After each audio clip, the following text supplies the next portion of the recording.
We do have the sound on now, so Mike is live. At least we can. That's what makes sense to me. Say appropriate things whether like. Well, she didn't say Mike's on or not. So now We got to relax a little this summer. No, Been working too much. too many other things going on. Yeah. We got out camping a couple times. Oh, that's good. Where do you guys go to camp? One, we were down in the LaSalle Mountains, southern Utah. Oh, My wife's wow. down there and her family does the reunion. And then the other, we were just up at Lost Valley Reservoir. Ah, that's cool. I'm still, I like to camp right after Labor The Day. email that came out today is not on here for any discussion or action. Right, remember we're on. The meeting is live. Yeah, I'm just asking. Yeah. The email. The email that you sent about the whatever funding thing, tax burden, something. I sent something today. Was it today or earlier? And I didn't. Oh, check. okay. The toad something or other? Oh, right, I did send that. No, that's not for discussion. It was just for you to take a look at. Yeah, that's fine.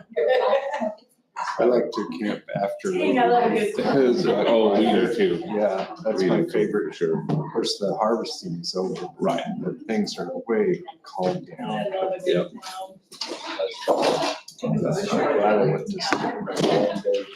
Fire. Yes, I did. We went. We're ready to go. Microphone's on, everybody's here.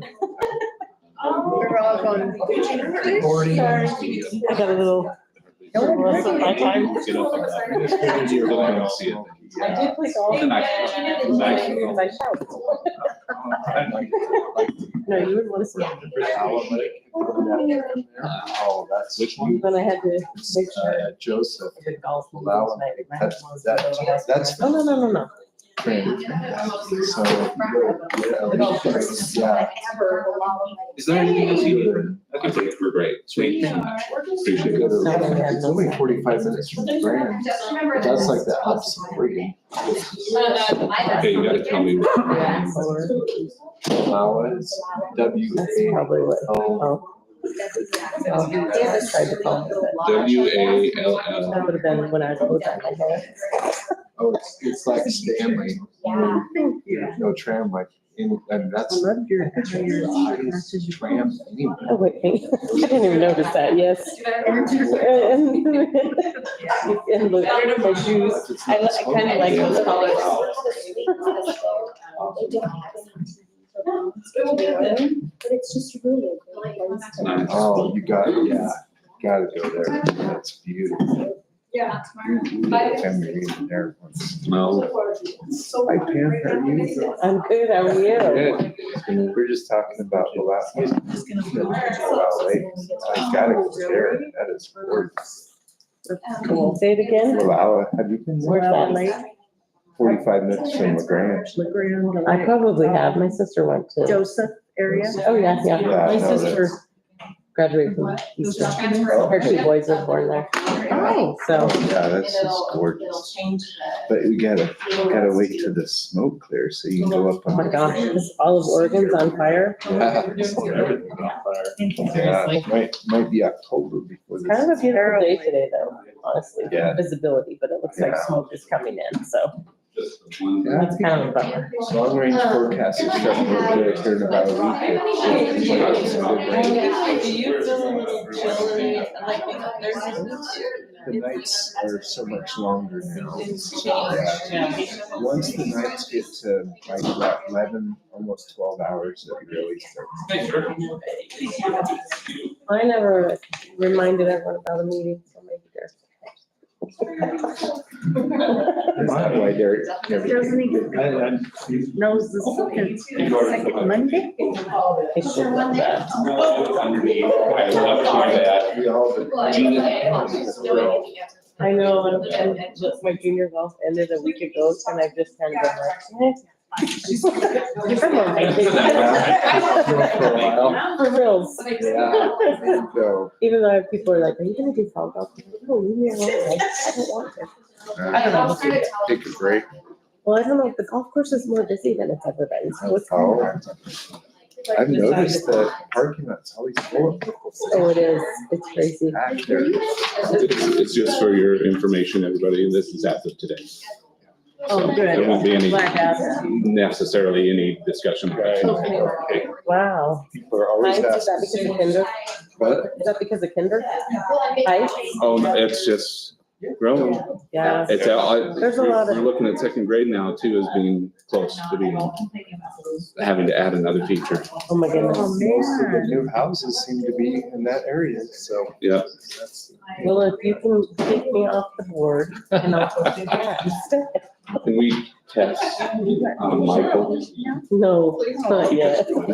But we're an apprentice school, so I could be an apprentice. Michael, if you, Yeah, you could.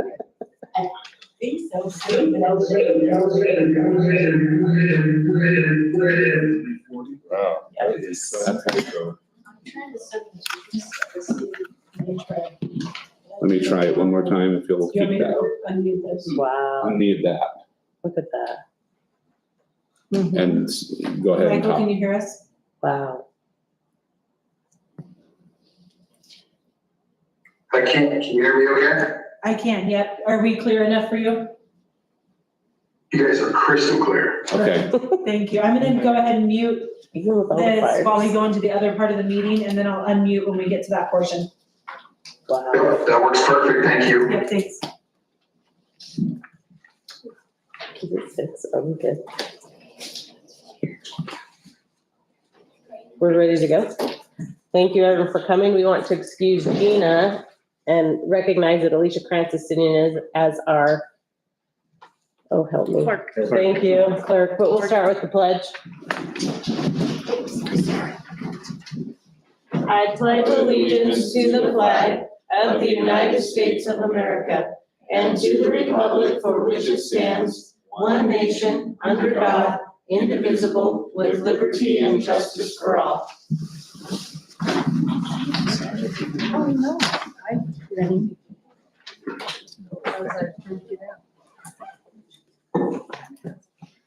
All right. Thank you, everyone who wanted to come tonight. Let's move on. I would entertain a motion to approve the agenda. I move that we approve the agenda. Second. Thank you. All those in favor say aye. Aye. Aye. We also want to excuse Derek. He is not with us tonight. And it looks like we do have a signed-in visitor. We have Mrs. Galloway, who's going to talk to us about school overcrowding.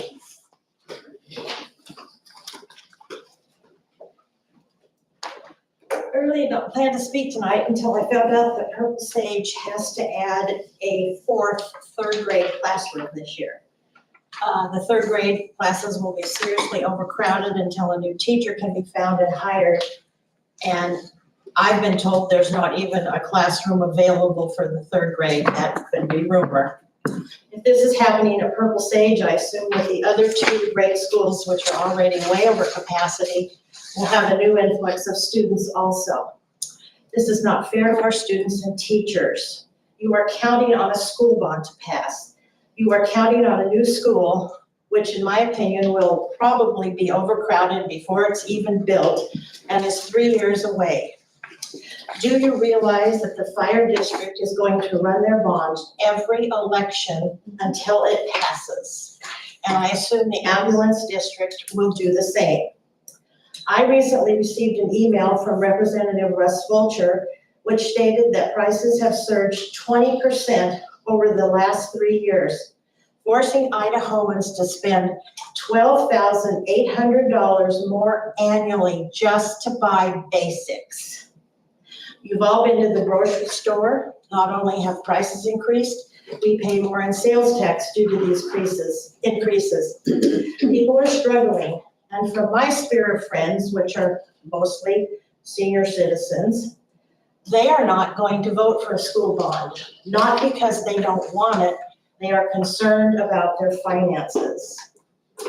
I filed a Freedom of Information with Canyon County for ages of voters. It's kind of interesting. From 50 to 65 plus, there were 13,905 voters. From 35 to 18, there were 5,132. 13,905 of those were from 50 to 65 plus, with 65 plus being the largest voter block. Where am I going? What are you doing to alleviate the overcrowding? I come to almost all school board meetings, and the overcrowding issue is rarely talked about. It is your responsibility as a school board member to make sure our students have a learning environment that is safe and conducive to learning. I don't feel like we have that at the present time. We need an interim solution to our overcrowding schools now. What are you going to do if the bond doesn't pass? And if it does pass, what are you going to do until it is built? Thank you. Thank you. Thank you.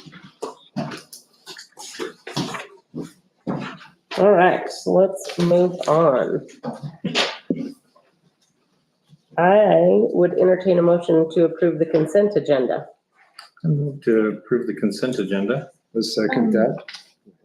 You have anything? Well, I just, Sorry. yeah, sorry. Go I ahead. should have said something, but this policy 4110, are we updating that or have we already updated? I didn't see it in this group.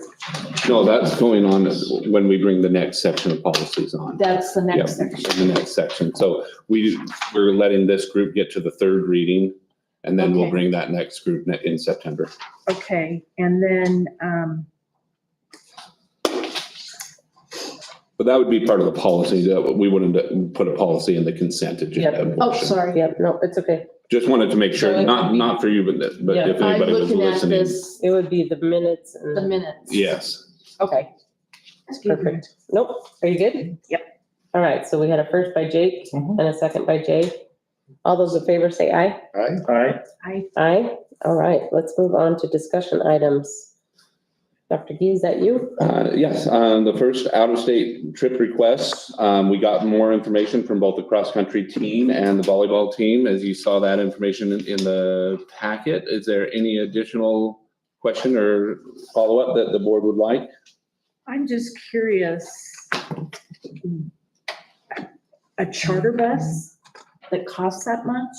It's just the space. We don't have, like, if we take one of our buses, then we end up not having routes. We have routes that aren't being, But we couldn't, we don't have enough vans? we only have one that can actually be used, and if it's being used in other places, then it can't be used for. Probably golf stole it. Oh, I didn't We- think about that. I was, Well, and it's not just golf. We also have FFA and other, well, I was Cross-country. comparing the one, the cross-country one, it wouldn't overlap. no, those two don't necessarily don't know overlap, but about other the others. activities that Okay, aren't necessarily out of state, but are going long distances. okay. That just seems like an awful lot of, It is. Anytime we try to schedule charters as infrequently as possible. It's the last option that we look Okay. at. all right, was my question. Okay. Anybody else, any questions? No, it was, we've already discussed it quite a bit the last meeting. It was just to supplement our concerns, so I didn't have. Yep. Yeah. Some dollar amounts and so forth. Yeah. And the number of people going, the number of adults. I mean, I think, honestly, I think it's a good thing to request and require that, because if we don't have that, you can't make a decision as a board, and Yes, I It'll don't be- feel comfortable. it'll be better for going on, because it'll become the expectations. yes, and I don't want parents to suddenly have to fork out all this Correct. money because we just said, sure. Yep. Do we need to talk about C? Yes. So the last, and this actually should be a separate letter, and it's not really part of the out-of-state request, No, but it's okay. the student club trap shooting, we did reach out to our attorney, and what her recommendation is that there are multiple schools that have that trap shooting program within their schools already, and that we work with them to establish what all the expectations and regulations would be, just the process, the procedures, to make sure that it's clear that students aren't bringing the firearms to school with them, even if they're going to an activity after school. Those kinds of things would be put in place, but they did not see a concern with moving forward with the club itself, as long as we put those kind of rules in place. And the presentation that you saw last month, as you dig into that, has most of those recommendations, because people have plowed this road before us, so. Okay, very good. So unless you had other specific questions, our attorneys felt comfortable moving forward. Do we need to approve it with Yes, that would be an those- action item. But with those stipulations in there? Yes, just that, as long as there are, as long as the activity does not proceed until those rules and regulations can be formalized by the club membership. You got that? Mhm. Thank you. Perfect, thank you. Kind of excited to see where that one will go. Yeah. Yeah. All right, let's move on to discussion item B. Mrs. Goodson.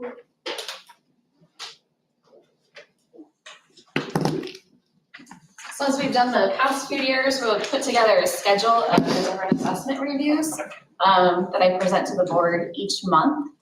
If there are any adjustments that you would like to make, or if there's any information that you're seeking additionally to what I provide, I'm open to making sure that I'm answering all of your questions in a manner that I can. Is this, I didn't go back and look, but is this pretty much the same as what you did last year? It is, yep. Okay. Yep, I think the only adjustment that we made is for next month, I've added in our AP assessments from last spring. And we have to put that in September because we actually don't receive those until early August, correct? The only request that I had, I know it's kind of follow-up from last year's, we were in a unique situation where we only have one middle school, and we only have one high school, so they're not competing against each other. But I think it's fair to see the results from the three separate elementary schools, especially where we have some concerns of overcrowding. We'd like to see if that is affecting performance in one elementary school versus another. If that isn't too much to. That was just what I was just gonna ask, if Yeah. maybe we could address that somehow. I'm not sure what that would look like. Just so the public knows, we're aware, and maybe what the process is. And did that make sense? Mhm. I haven't been very good Yeah, about the only thing we, articulating what I want. and Numbers, yeah. we'll be sensitive with it as we put those reports out, so that there's not a internal feel that we're trying to elevate one school Absolutely. over another. Absolutely. But at the same time, working from that data to establish policy that will make sure that one doesn't fall behind the other. So it'll just make sure, we'll be a little bit sensitive in how we present that, but I think it's worth I think so too. putting that out where we've got the overcrowding in some and Yeah. not in others. Yeah. Yeah. Well, yeah, I mean, I wouldn't want to pit one school against the other, but at the same time, to have some more ammunition to go to the public and say, hey, look, this is a good reason why we need another elementary school. I mean, hopefully if there is useful data there, I don't know that it will be, but it'd be worth a shot anyway. Well, and I think it goes to what our speaker shared this evening, Mhm. that because there's going to be time before any kind of elementary school is put in place, what steps will we take to make sure that those students are receiving an adequate education? Absolutely. Yep, we can do that. Thank you. Paige. Are there any other changes or adjustments that you'd like me to make? Okay, Not that I can. Thank you. yep, thank you guys. Nice that you and I are on the same page. You might have articulated a little better than me. No. Sometimes I have those ideas and kind of go, I'm not gonna say this right. All right, let's move on to discussion item C, the site selection. We have Mrs. Van Acker and Mr. Nethers. Are you speaking together? Oh, we'll probably tag team.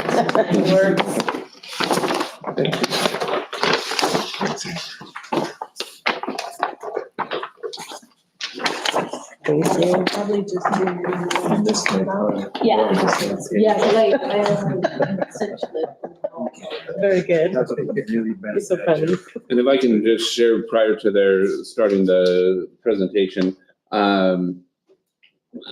while we were looking to be able to make a decision, it's probably a little premature to make that based on two particular pieces of information. One of those being that we have a meeting set on the 21st of this month with neighbors that we've reached out to. The homeowners associations. We'll be holding that at 6 o'clock on the 21st at the Star Fire Station. To be able to answer questions, receive any input that the neighbors that show up for that meeting would like to share. We'll make sure that those homeowners associations have information so that if there's somebody that can't attend, they know how they can provide that feedback to us. But additionally, and Amber, help me if I mess up the timeline here, for one of these sites, the Terramore site, it would be, I think, premature to make a decision before the subdivision has even been considered officially considered by Star. So I believe that's looking at, what did we say, early October? Early October is what. Is when they're looking to. So I have a question. Is the meeting with just the neighborhoods for? Just the neighborhoods for the Terramore. We didn't feel like we needed to do the same meetings for the one on Meadow Park simply because it's been there and been a part of the discussion since the neighbors all came in. Okay, But this is a new site after a lot of those neighbors at I just Terramore had. wanted to clarify. Yeah, that. no, that's exactly right. Did you So, say September 21st or August August this month 21st? at 6 o'clock. And you think the building meeting people should be there, building committee members should be there? So it would be appropriate to have school board members, but if there's more than two, we would have to create Yep, the if by one of notice you of could go, quorum. that would be fantastic. Yeah, I can. On the 21st. 21st is a Wednesday. It's a Wednesday. I'll- I have a family obligation. You don't mind going? Yeah, I can do that. Star Fire Station. Okay, sorry, Amber, thank you. Great. So, Madam Chair and members of the board, I think just to follow up a little bit on what Mark said about this meeting next week, we'll be able to field questions as it relates to the actual school itself, if that site was selected. But, there's not gonna be a representative there from the developing side of that. So Right. all we can do would be just to take those comments and, circle back around with them and hopefully be able to answer any questions that people may have or concerns that they have. And that's been something that we even put out to the homeowners association as they were putting out that information, that this is from the school's perspective only. This is not, we don't have any information to share about the subdivision itself because we're not officials for that. Yeah, all we can do is just, try to answer those questions, at least on some of the applications that we know they have submitted for, but by no means are we representing the developer for any of those questions. But I do think it's appropriate for us to take down everybody's concerns and moving Yes. forward. It does sound like they are hoping to at least get in front of the city of Star, in their October meeting. So hopefully they're on track to do that. So what you guys have in front of you, and the only graphic that we have is actually the composite. We're having some technical difficulties. I'm not sure that was on my fault. I'm sure how I sent the files.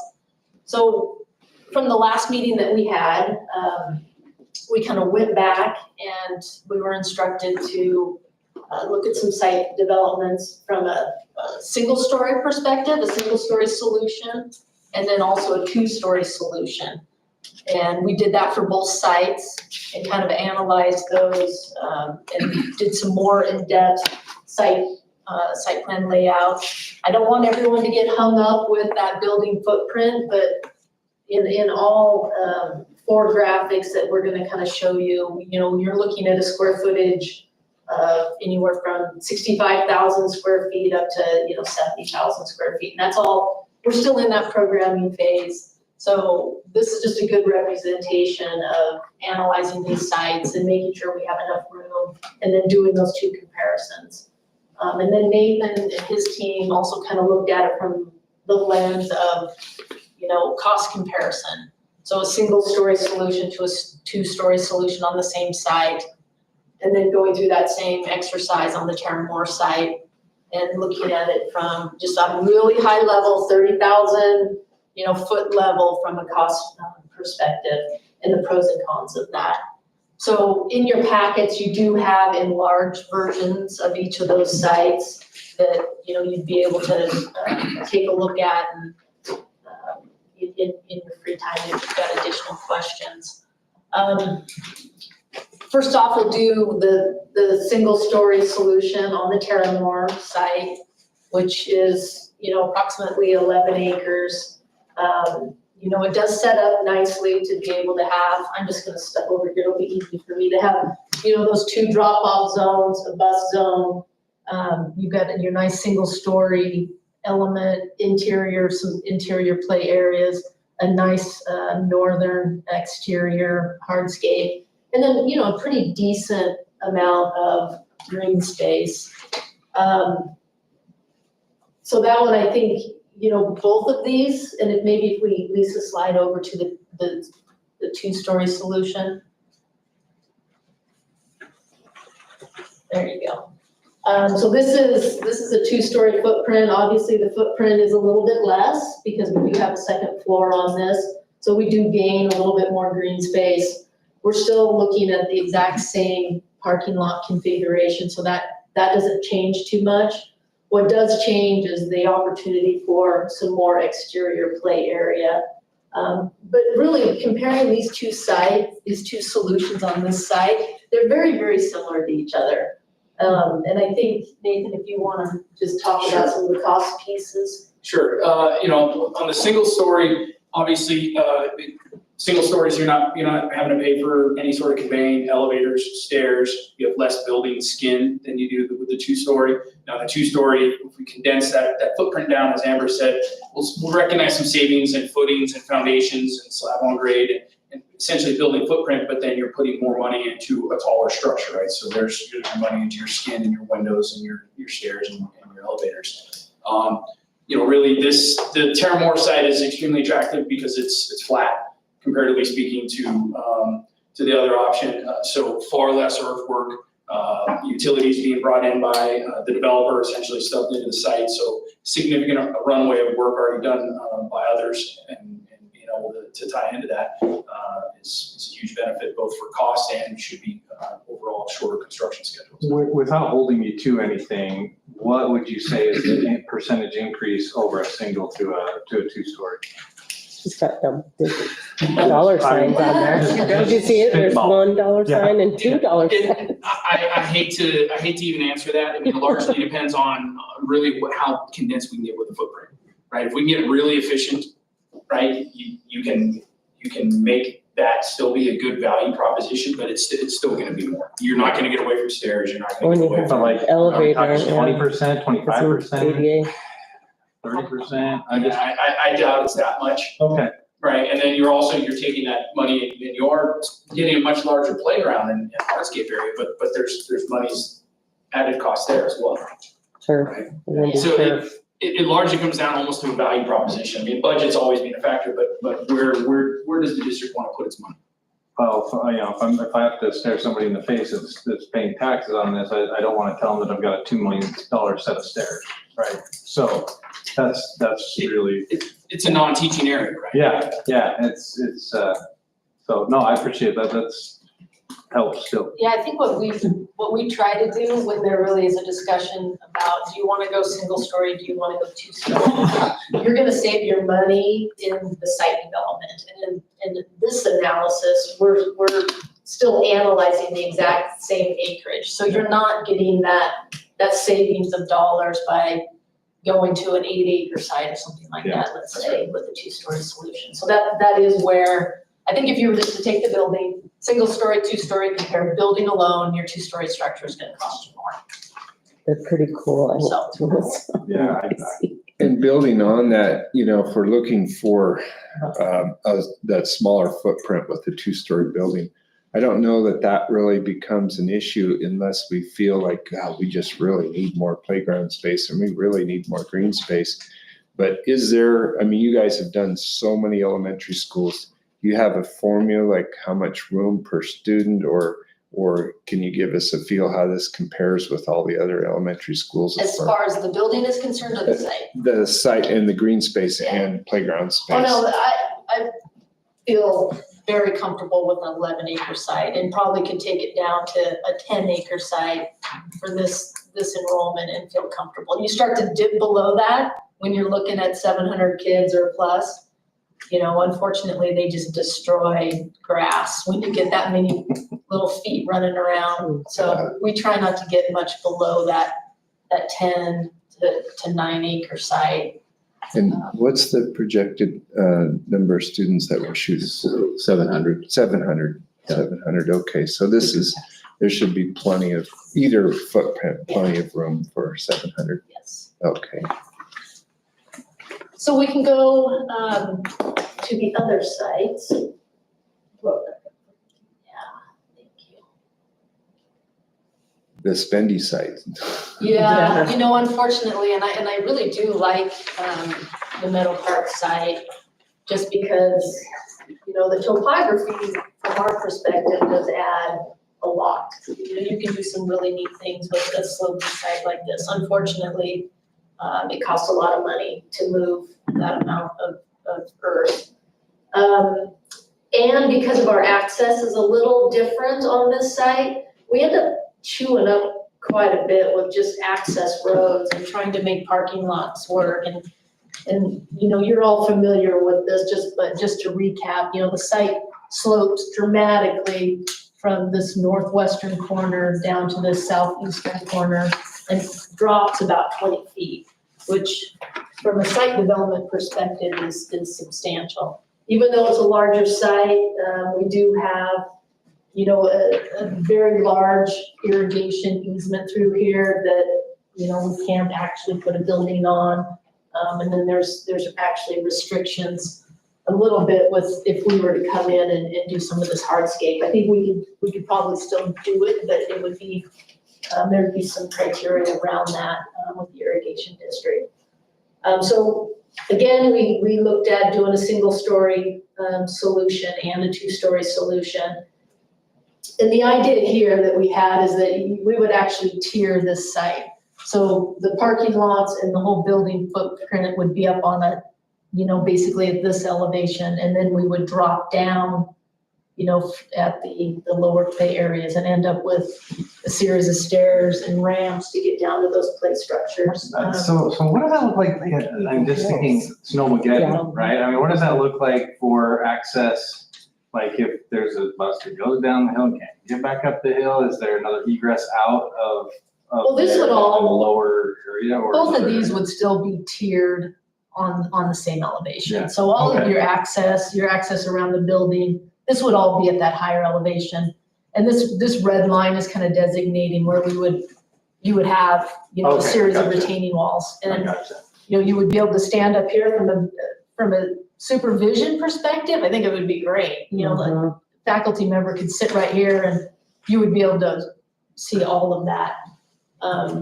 Unfortunately, we've got to provide access down there. So there's going to be stairs and ramps and to provide that access. So it would be an exercise for Nathan and his team to decide, do you just grade this whole site up, which was the original design with a large retaining wall along that eastern southern boundary, or do you do something like this? You're moving dirt no matter what.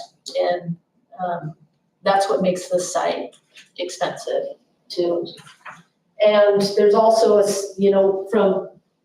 from about here, well, it's about here on, the roadway still needs to be developed.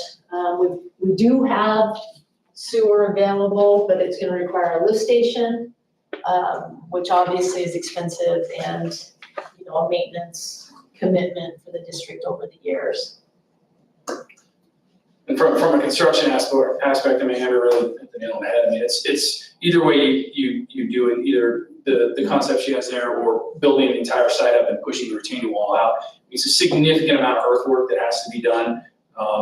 Inherently, that's your biggest risk when you're building a project is moving earth and weather conditions and things that you find in the dirt that you weren't expecting to find.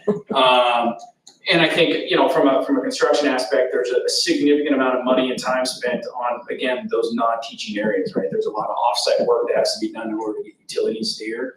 There's retaining walls, there's all these ramps and stairs that Amber talked about that, of course, you know, that's not being put into classrooms.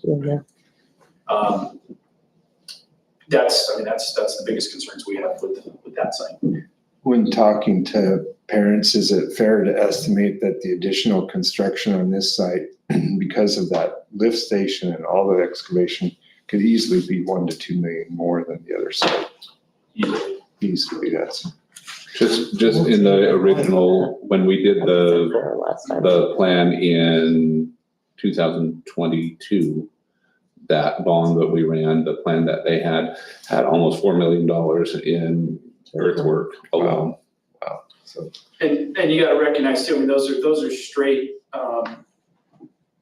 what would be, you know, additions into the teaching area and to the school itself on the other side, because that's work that you're not having to do on the other side. You're not having to bring utilities to the site. You're not having to bring thousands of yards of earthwork and retaining walls onto the site. So it's a pure add into the important areas of the school that the other site offers. And the sewer lift station and what he's describing right there were not included in that formula. It was just the moving. just the excavation, but the total excavation, I mean, there would be, of course. There would still be some in Terramore. as well. Yeah. Of course, yeah. The standard, but it could easily be to 4 million for this site. Of course, that was a few That was years, 2 years 2 ago. years ago.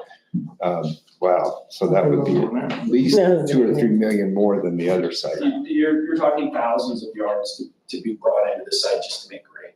Yeah. Wow.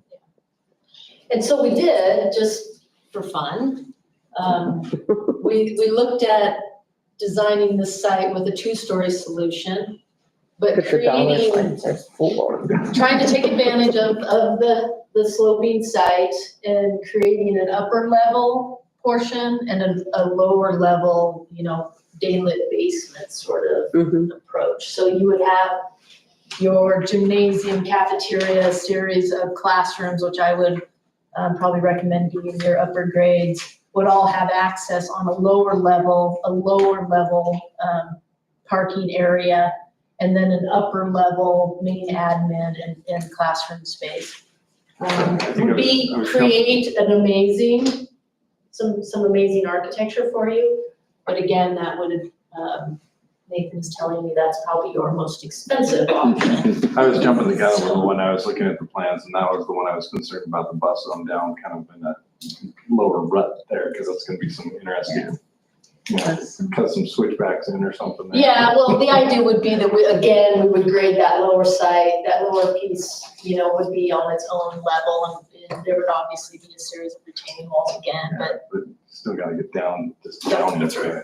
Yep. So even though that could produce kind of a really interesting design for you, that's probably the one that's gonna cost you the most money. You have to deal with parents that are just like, let's just put up a square rectangle box, you Yeah. know, and. You so wouldn't be that's- able to do that. No, yeah, no, but that's we have, and obviously there's such serious financial concerns, Right. so. But we didn't want to discount that and to show, you know, the thought went into it and could we save any money? The reality is it's probably heading the other direction on that type of solution. Well, I think we need to be cognizant of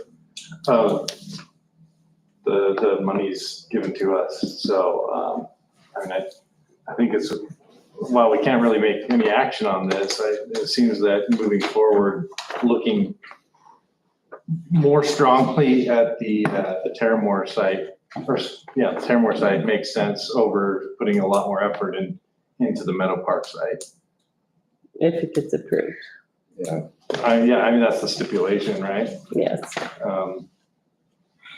But I think the other thing is bringing up when we get that feedback from the neighbors, there may be things that come up that are part of what we're looking at and impacts that we want to make sure that we're, if that's the direction the board is choosing to go, that we're taking those into consideration and trying to find ways to mitigate through planning and work together with STAR, Canyon County, whoever we need to, ITD, whoever we need to work with to make those things. do we have a district map you and everybody else here has looked at to see how we might carve out the We have not started school to, boundaries that? we have not started to put that together, but we could start work on that. Has to be under lock and It'd be key. it'd be good to see how have far out pitchforks. that impacts, right? Right.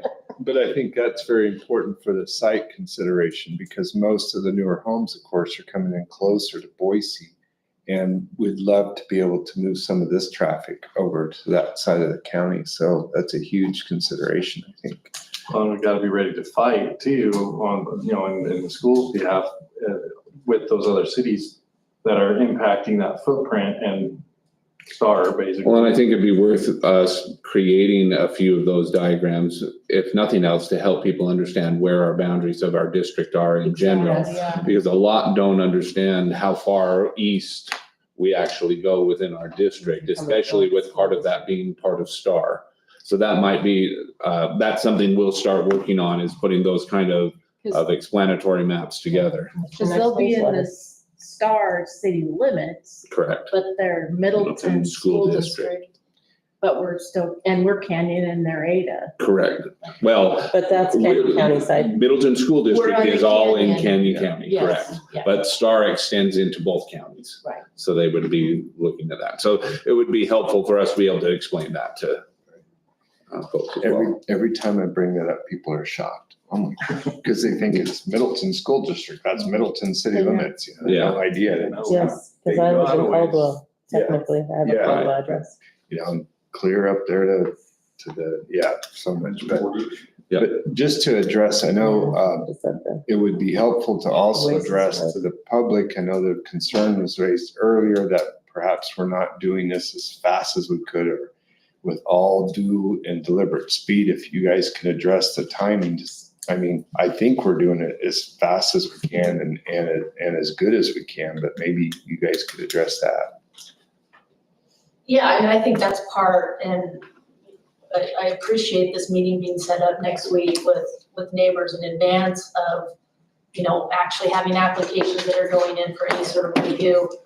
Our whole effort is that due diligence phase, and that we're really taking the time to analyze both these sites, trying not to bring in any other, outside influences to that, and just which ones make the most sense and which kind of building footprint.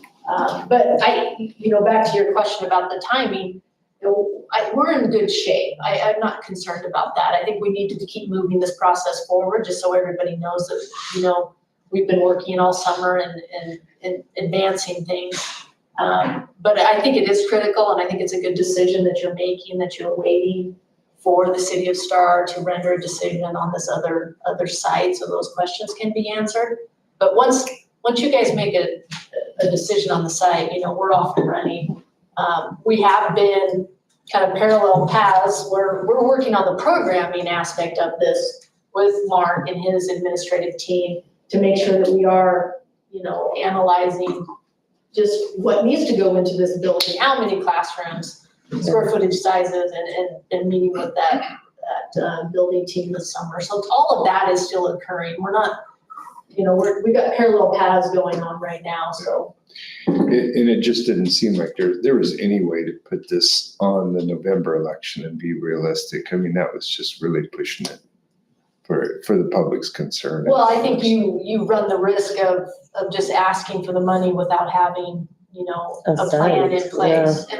And certainly there's districts that do that to varying levels of success, but I think, given the history and what, I you're don't think making that sure would that happen. everyone's on the same page and can vote how they feel, you're doing it right. I just want everybody to understand that, the public to understand that we're just doing the best we can as fast as we can, but we're really trying to be responsible about how we do it. Yeah, and unfortunately, you know, the planning process associated with school construction is just, it's a lengthy process. And, you know, you want to make sure that you're going through all the steps correctly and that everyone feels comfortable about it. And, you know, so it's very difficult to speed it up and still make sure you're answering everybody's questions and concerns. Well, and I think what I heard from Mike was basically the interim. Yeah, What is our interim plan? And I don't want to think negatively, but we've got some years before, and if the bond doesn't pass, what are we gonna do? right. So those are, I think that's something that as you as the board, as you instruct me going forward, that we start having those plans for the 25-26 school year regardless, because we won't have a school in 25-26, even if the bond passes in May of 25. And so how are we going to address those areas that are overcrowded? Is it more portables? Is it a different schedule? Is it adjusting where people are at and using other facilities that we currently have? All of those things, we'll have to start putting those options. And I think it's important that we have those in place prior to the vote as well, Yes. because people need to know what that means. Yes. People will need to know that if this vote doesn't pass, here's what we're doing next year anyway.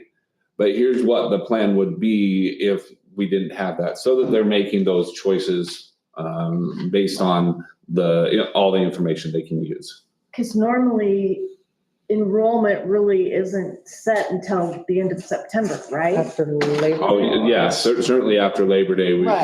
I we mean, get. because of all the new people coming in, I don't know, do you have on this, the actual new people that have registered at this point? We don't have them separated out that way. Okay. But no, what I mean, is that included in? Those are included in those numbers, so Okay. that's based from our student information systems as of 2 hours before the meeting. And just so that the folks in the audience and that are watching, can I borrow this? Are aware, I just placed in front of the board capacities for the schools based on the numbers of enrollments. And these will continue to fluctuate because we have our first day of school tomorrow, and we'll lose some students that just haven't told us they're not coming back. We haven't received requests from the other school yet. But right now we're sitting at 700 students at Mill Creek, 548 at Heights. Those two are over capacity. Mill Creek at 114% of capacity, Heights at 138% of capacity. You have Purple Sage at 450, 76% of capacity, but you have at least 2 grade levels that we would not be accepting out of district enrollments for, and we're not accepting out of district enrollments for Mill Creek and Heights. Middleton Middle School, 1,052, Middleton, which is 88% of capacity. Middleton High School, 1,500 at 97% of capacity. Middleton Academy at 122, that's 61%, but the Academy, because they're an alternative school, you see that number grow throughout the year. So you anticipate each year, like clockwork, by mid-year, you're up to 175 or so. You get closer to 185, 195. So it's not intentional, but it is a known pattern with our alternative school. Right. We have, you talk about once we filter everything out, figure out who's actually showing up. But with Purple Sage, with Middleton Middle School, and with the high school, we still have potential of more people coming in as well. That we have some sort of disassociation with their, I don't like it here, I'd rather go somewhere else, or. Which we legally cannot deny. There's nothing we can do about that. But as a district, we're reaching 96% of capacity as a whole. So, and that, again, that's today. Right. Once you see what comes tomorrow and through the following weeks, you'll see that shifting out a little bit. It may go up a little, may go down a little. We just have to wait and see. So our next meeting will be after. We'll have a better idea of We'll have exactly where we're numbers at. again. And we'll put that we'll put this on Assembly Yes, so that can see it. people can see what we've discussed here today. Thank you. But we'll also in September have a more official number. But for the foreseeable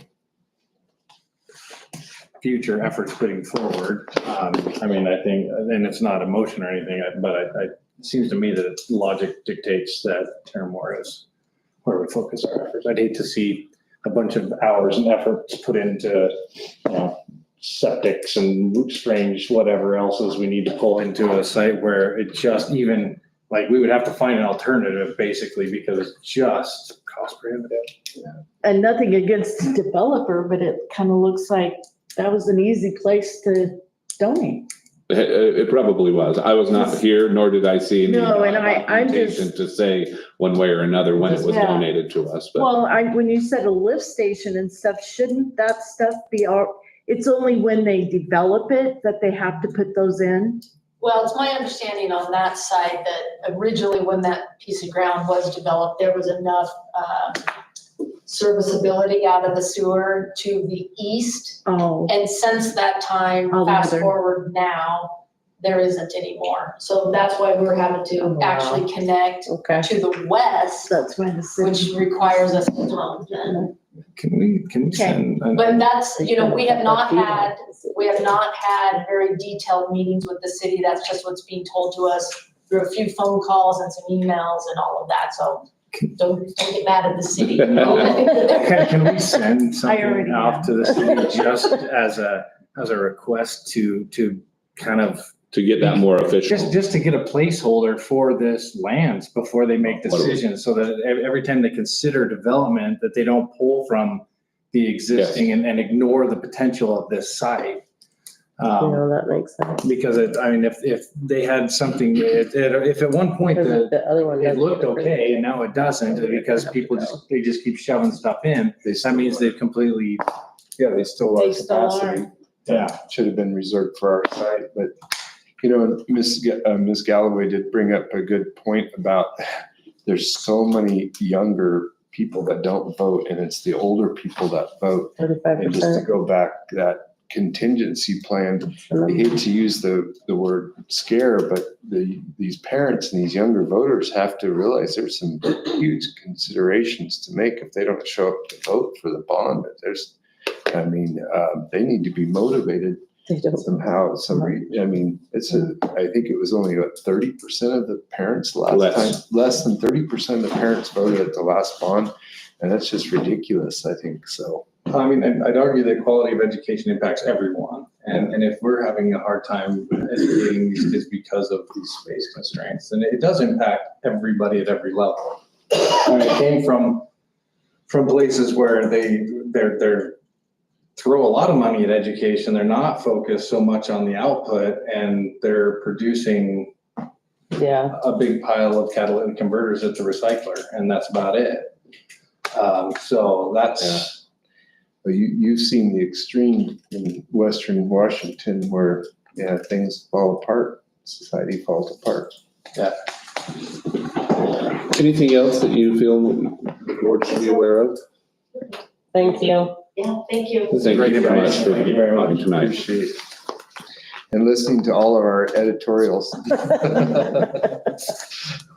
All right, let's move on to the facilities planning. All right, so let me make sure I've got first off, I just wanted to talk, when we talk this facilities planning, we're talking specifically about planning for making a 10-year plan for how we're utilizing the funds that are coming from the state to both upgrade existing buildings and keep them up to date, as well as any new construction. And so one of the things as a board that will need to be determined in our September meeting is how we would intend to utilize those funds. And it doesn't have to get down into the really fine-tuned dollar amounts, but it needs to be the larger picture. For instance, if we're going to take a certain percentage of our funds to that come from the state to help build an elementary school, that needs to be determined early on so that we can recognize how many funds, what funds we have available for some of the other projects. So the first thing, if you go to that first attachment, Lisa. Oh, go ahead. And you're talking about, that's this future promise of the 18 million Yes, that we got. that's what we're talking about. So one of the things that we will have to do is submit a 10-year plan. Now, the 10-year plan for this purpose of the state is going to look something like this. And I'll talk to you about how we create that plan, but they want to know what we're doing in terms of electrical, exterior, fire and safety, HVAC, interior, plumbing, roofing, site, specialties, structural, and technology. And so a new school might be on a site, a new school might be under structural, but there would be funds that we might use for that. But there's other things. For instance, at Purple Sage, one of the things that we're doing right now is replacing a lot of the HVAC components, because we're getting to the end of their lifespan and we're needing to upgrade essentially. So what you would see, you would have this chart, Purple Sage, where it says name of campus. And then in fiscal year 2025, we're talking just about the HVAC, you might see $150,000 towards HVAC in fiscal year 2025. And we might phase it out over 3 years, depending on what the situation is. And so you might see, and then let's say 75,000 in 26, 50,000 in 27. And then you might not see any more about HVAC because we've completed the project. So we have to submit to the state this with those dollar amounts for each of our campuses. Now, when we start putting this together, if you go to the next attachment, Lisa. Real quick, do we have a schedule of a life expectancy and or, like when, like law of diminishing returns where we put X number of dollars into a system and it just makes sense to rip it out and replace it? We don't, but what we're going to be getting that based on what we do here. So what we've been doing over the last month, I showed you last month the plan that was made together with Design West that showed, over the next 5 years, here are things that need to be addressed, priority systems. We had our maintenance department go through that with a fine-tooth comb, as well as each of our building principals and their administrative teams to look at what needs to be addressed in each of those buildings. What we then do is we take, so this would be middle school main. So that's the main building of the middle school. We're going to go through based on those determinations and overviews. And we're going to create whether that is good, fair. I can't remember what they're at the top there. They're good. Good, fair, poor, or whether we need to replace. The state has given us specific criteria for how we label something as good, as fair, as poor, and whether we replace it. Now, for the middle school campus, we're going to do this chart on every single student occupied building. So you're going to see Annex A, its own chart. Annex B, its own chart. Any individual portable unit will have its own chart. And so that's what's actually taking the time right now, because it just takes time to go through and make sure that we're getting. And then the state has provided a program that we essentially enter all this information into, and then they give back what you're talking about, Jake, of if you've got HVAC that's at this pour or replace, here's what we would recommend your plan be for the replacement of that system within that school. And what you're going to find is we're going to put all of this in, and it's probably going to be a total of more than what we would have even with that 18 million. But then as a school board, we then go through, you go through and say, we're going to put this as a priority, this is a priority, this is a priority. And essentially from there, we've created our 10-year plan. And that will help us then once we submit that to the state in September, then we are eligible to receive the funds for the lump sum. So that's the system and the process we're working through to create the information so that we can use that as board. And the goal is to have that in your hands. We were about a week off for being able to have that for this meeting. And, part of that was obviously just school starting. Bill had to attend to other projects, making sure the schools were getting ready and to go. So any questions on that part? So we'll be eligible for the first year of the. No, the lump sum, which would give it the whole amount in our first year. Okay. We just have to sort out how to allocate it. Yes, and there has to be a board action saying, this is how we plan to do it. And that doesn't mean if things change, you can't go back to the state and say, we're going to change our 10-year plan. In fact, it's going to have to be reviewed every year of the 10 years. But it's just something that they want to make sure that there's a structured plan in place. And this is the way that every district in the state has to do this. One follow-up question on that. What's the most, or like a percentage wise of that 18 million? What do you foresee would be the most we could allocate towards the new elementary? Well, that is what we're going to talk about next. And that's what Michael Keith is going to work with us on. Yeah, it's a good segue. It's a perfect segue. Before we do that, any other questions on just this part? No, and Okay. this has never been done. Well, Oh, yeah. but we In did our- that 5-year plan. That It 5-year just plan. had a different format. When Okay. Design West came in with, That for that thing we had plan that last you month. saw last month, that was the process of making sure we had a goal and prioritized planning in terms of what we were doing. We just had less money to work with Right. to be able to do those And I'll- projects. Okay, thank you. Okay, so we're gonna go ahead and turn the floor over to Michael Keith. Michael Keith is with Zions Bank. Now typically our financial planning, we've been working with Piper Jaffray to, Piper Sandler. Pepper Sandler. Sandler, it used to be Piper Jaffray. Right. We typically work with Piper Sandler to have this kind of analysis done. However, they are in charge of the full bonding for the state of Idaho in this process. So they felt it wouldn't be appropriate to be recommending to us certain things to do when they're also recommending things to the state on their side. Michael Keith, we've worked with. Michael has worked I'll let him talk about how long he's worked within the financial industry, education and bonds in Idaho. But I've worked with him before in other districts. I believe Alicia has worked with him in other districts as well. So he works throughout the state, and Zions Bank does a lot of the bonding for different districts within the state of Idaho. Michael, are you hearing us and able to?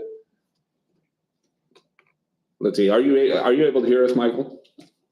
I am able to hear you. Can you guys hear me okay? Yes, we can. You bet. And Perfect. let's go ahead and try and make sure that we can get your presentation up, so that if I need to change who can present, We need 2 screens. yeah. You'll screen it. It's just the host is disable participant screen sharing. Okay, I'm gonna change a setting here.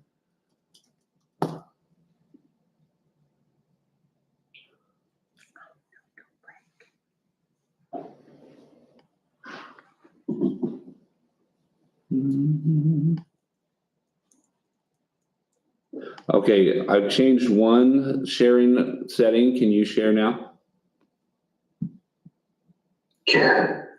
Okay.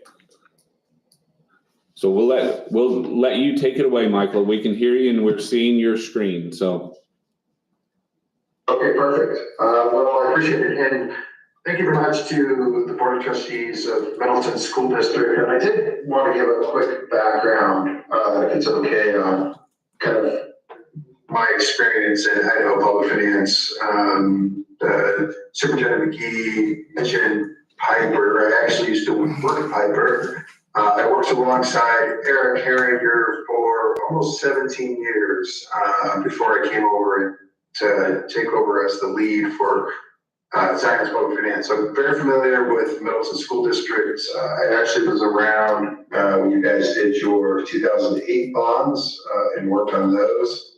And have had a long history working with the district at my prior employer. And in terms of kind of expanding that now, I have been in Idaho public finance for almost 20 years. I've been at Zion's for about 2.5 now.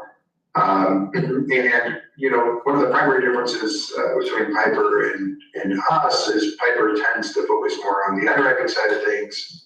Zion's tends to focus more on the municipal advisory side of the business as a fiduciary. So a little different approaches in terms of roles. But I'm happy to be here speaking with you this evening. And Mr. McGee and I have kind of been working on some analysis around some long-range planning. Certainly, a piece of that is what has already been mentioned, which is, you know, House Bill 521, which provides some funds. And so the question kind of becomes, how do we navigate this, you know, going forward and get some of these projects done, as well as, you know, reserve some of those funds potentially for other needs within the district. And so I've got a short presentation here. I wanted to kind of review a few things with the board. One, just a snapshot, right, of your existing debt, because it is a little unique in the sense of the type of debt, most of the type of debt you have because of those 2008 authorization that you got. I just kind of remind the board about that, and then talk some about kind of analysis, a little bit about the markets, and some of what we're seeing from an inflation standpoint. So with that, I'm going to go ahead and just dive right in, if that's okay. Yes. Michael, can you make that larger? I was just going to do that. Yep. Or maybe a little too big. How's that look? Can you all see that okay?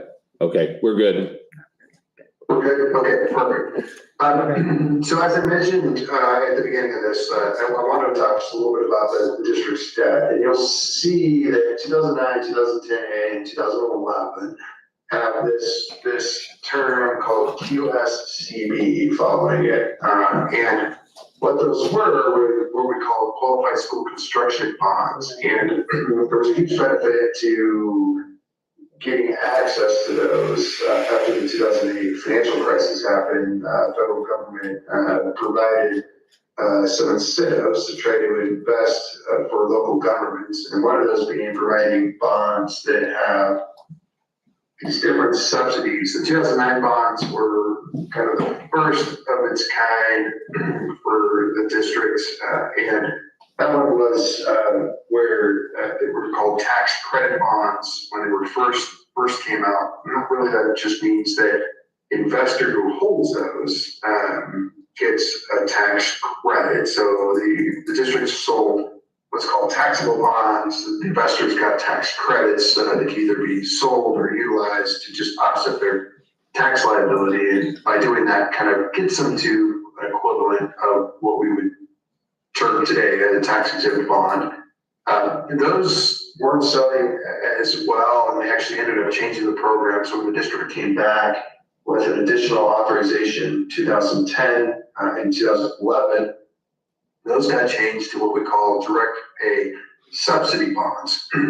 What that really means is that the interest cost that was being borne by the district was going to be mostly, and at the time, expected to be 100% covered. But through some sequestration, that wasn't always at 100%. But it's always stayed in the 90s.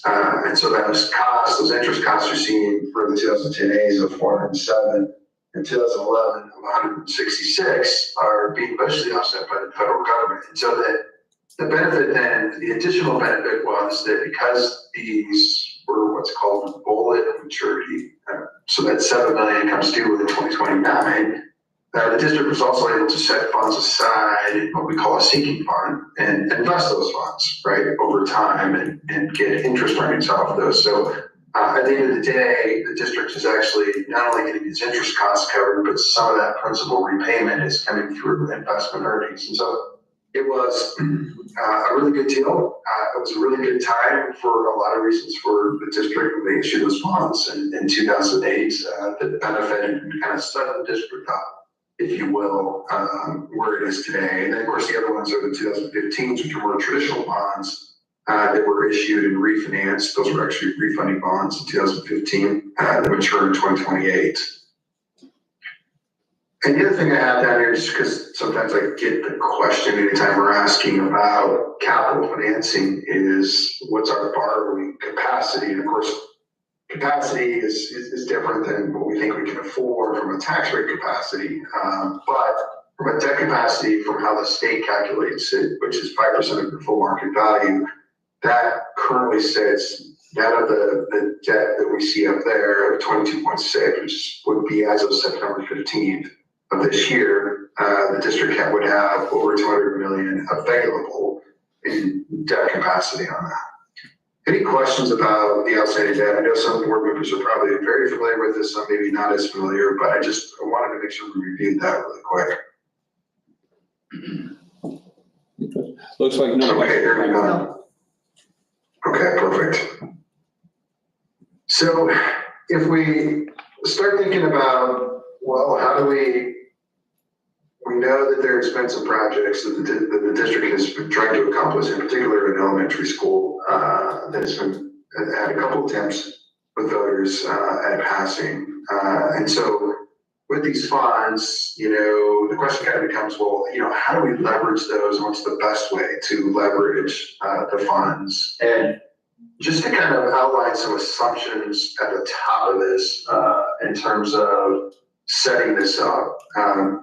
Currently, as of September 2023, now you've probably received some preliminary market values to date from Canyon County in terms of what your new market value would be. The only thing we don't have is kind of the utility valuations yet. But taking kind of September 2023 valuations of about just under 4 billion, approximately costs estimated around 25 million, and an expectation of House Bill 521 modernization funds of 17 million, kind of sets up the analysis that you see below. And we kind of set the repayment term, which has been the repayment term the district has typically used for its bonds of 20 years, and then interest rates.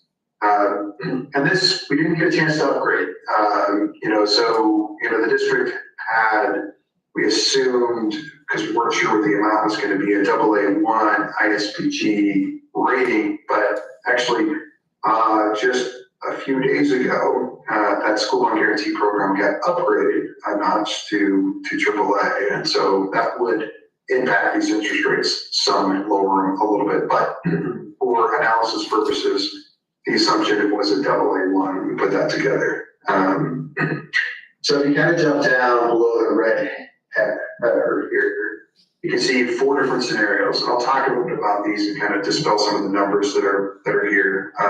So at the time we ran this analysis was in early July. And at that time, the snapshot for these ratings, AA1 with an A1 under, was about a 3.86% borrowing rate for 20 years.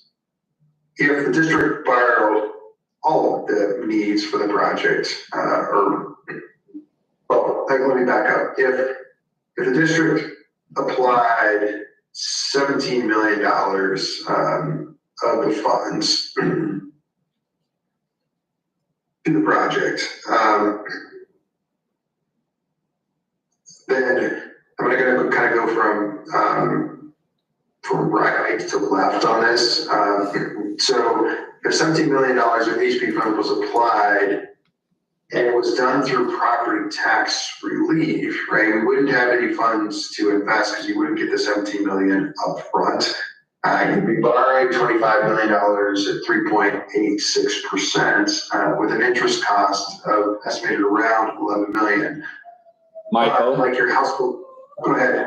So just to make sure that that's clear, the farthest right column is if we were to take the funds on an annual basis instead of the lump sum. And that's how it would work out.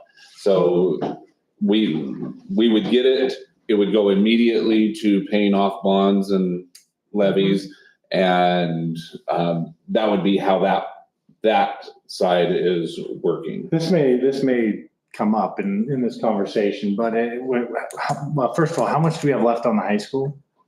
That was the 22 million, right? Left. Michael, is that correct?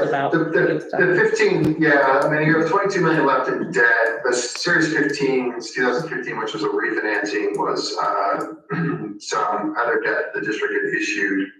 But yeah, it's about 22 million left in total outstanding debt. And what makes more sense, to put money towards the building of a new school and then roll the rest of that new school debt into what we've got, or trying to pay off the high school debt? And I think that's exactly what Michael's going to be addressing as he moves from one column to the next. Is that right, Michael? Yeah, we talk about this analysis and we can talk about those bonds. And that's why I wanted to talk about your outstanding debt, because you have such unique debt in those QCBs. And so we'll talk about, some of the limitations on paying those off and some benefit you would lose by paying those off. So I'll walk through these scenarios. We'll talk about that. And then I also have kind of the tax impacts, but I appreciate Superintendent McGee kind of, chiming in and where it was going with this kind of House Bill 521 to correct. If you don't take anything, remember there's two options, right? There's the option to take everything up front, and there's the option to take it over time, 10 years. But if you take it over time, it flows through the House Bill 292 waterfall, right? And so, those bonds would first be applied to bonds, and if you didn't have any bonds, you still couldn't leverage that at some point in the future if you had other levies for capital financing. So it would go from bonds to your supplemental levy as an offset, and it's only really after you have no levies, if it flows through the House Bill 292 waterfall, that you can then start to use that for capital financing. So definitely want to keep that in mind when we're talking about those two different options, because they're very different. And I've got this one on the far right will make more sense when we talk about the tax impact, because that brings an additional 1.7 million annually, right, through that kind of House Bill 292 to offset your taxes on that. So sorry, real quick, in layman's Go ahead. terms, what you're saying is if we take the lump sum, we have a little more control. If we take the 10-year, then it has a lot more strings attached. Absolutely. No, and I think that's a really good way to put it, is that if you take on an annual basis, you are definitely locking yourself into that waterfall. And really, it's just becoming additional property tax relief funds and not necessarily capital funds for the district. Okay, thank you. Yeah, good question. So if we move over and we say, okay, well, what happens if we apply, maybe not all of it, but let's, what if we applied, $10 million, to the project, and reserved $7 million for future projects that we wanted to do. So, we're borrowing $15 million from the market, $10 million come from House Bill, 521. The other $7 million, so you would be taking the full $17 million up front. The other $7 million could be set aside, right, in an account to provide other maintenance projects within the district. On that scenario, right, your levy amount goes, it's not 1.8 million, right? It's 1,081,000. But you can see kind of that green by holding on to that $7 million and investing the funds. And at the time, I was assuming a 1-year T-bill rate was 5%, so Treasury bill, you can earn $350,000 just by holding those funds for a year. And yeah, so that's 350,000 a year in potential interest earnings on the remaining funds. Thank you. Contrast that with the next one to the left, which is if we only took $5.5 million of those funds, we would buy out a project that would need to be borrowed to 19.5 million, means your total levy amount would be 1.4. But you're retaining $11.5 million in an account, right? And the thing to understand about these interest earnings is the principal proceeds that are being maintained are tied to specific projects, right? You have to use it for, capital projects, which Steve is a capital project. So it's not just paint or anything like that, but it has to be invested in a facility.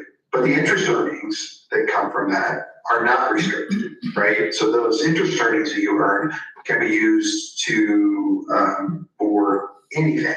And so that's kind of the difference to think about when, like, how much of this do we want to retain and how much do we want to bring down, the bond in terms of a, total investment. On the flip side of this, right, is kind of the other extreme where we take the 17 million all up front, right, and we don't apply any of it to the project, and we maintain that in a fund for future projects. Your interest earnings go up to $850,000 a year at that 5% treasury rate. But of course, you're back to the same $1.8 million levy amount, but no tax, relief, right? We're not taking that as tax relief. We're holding on to those funds, and we're going to utilize that 17 million for an entirely, potentially different project or something else within the district. And there is spending limits, right? Not spending limits, but there is a time frame. So the state has said that even if you take the funds up front, they do want this money spent within the next, 10 years, right? And so at some point, you do have to utilize these funds for a project within that window. Any questions on this before I kind of start moving into some of how this kind of equates to tax impact and tax impact comparisons? Okay. We'll chime in if there are questions. It's more of a comment than a question. I think that our overall constraint is the urgency of getting a school for as cheap as we can. And, in other words, we're trying to increase the palatability of a bond or increase the likelihood of a bond passing. And I think that's overall, at least what I'm thinking about. How do we increase the chances of a bond passing? How do we make it as attractive as possible? And how do we take all these numbers and make it so that, the public can understand it? That I just thought I'd throw that out there.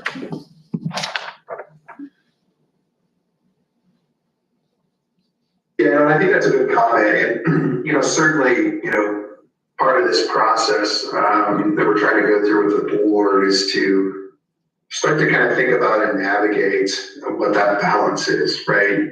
In terms of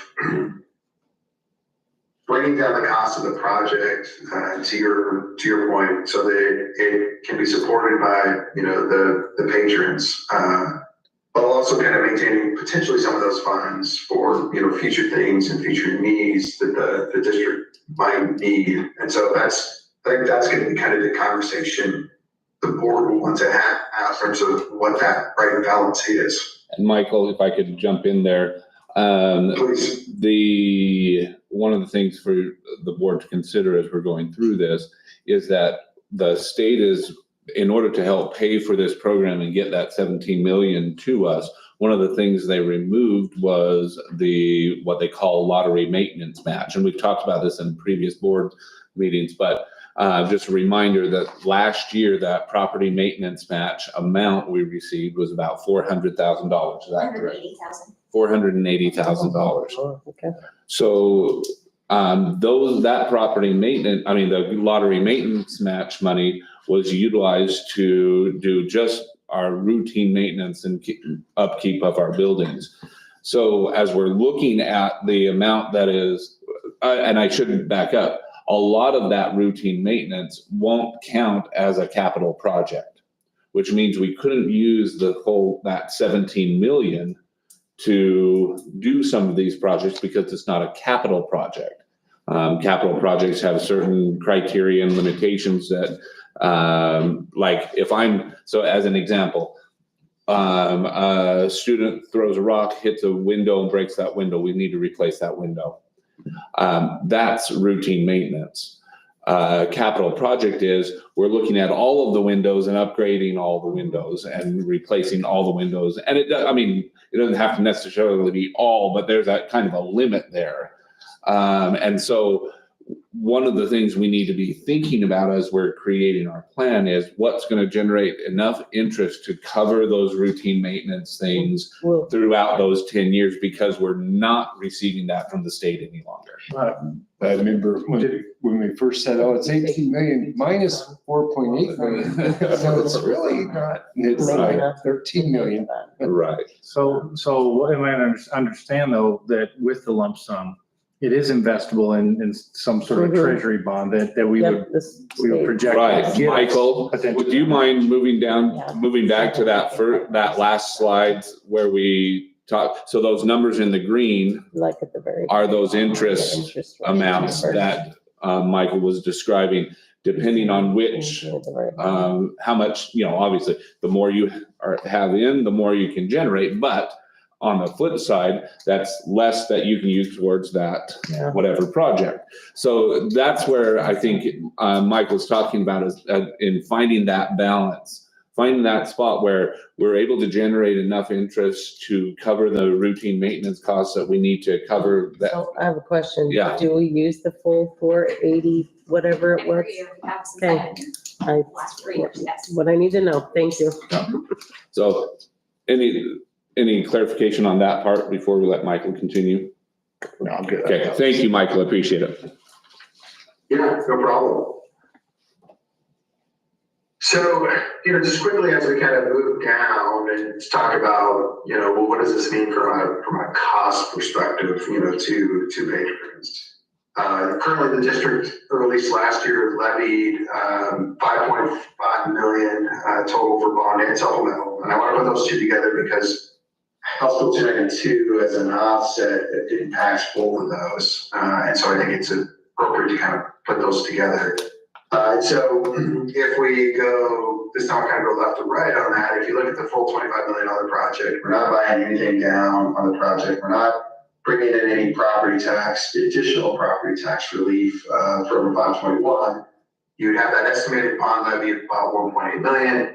I'm just bringing forward the 2.2 million that the district received last year as a 292 offset. The expectation is that that's going to be higher this year for a variety of reasons. 521 puts more money into 292, and so that should get a bigger offset. But if we take the number that we do from last year as an offset, you have about a 5.1, right?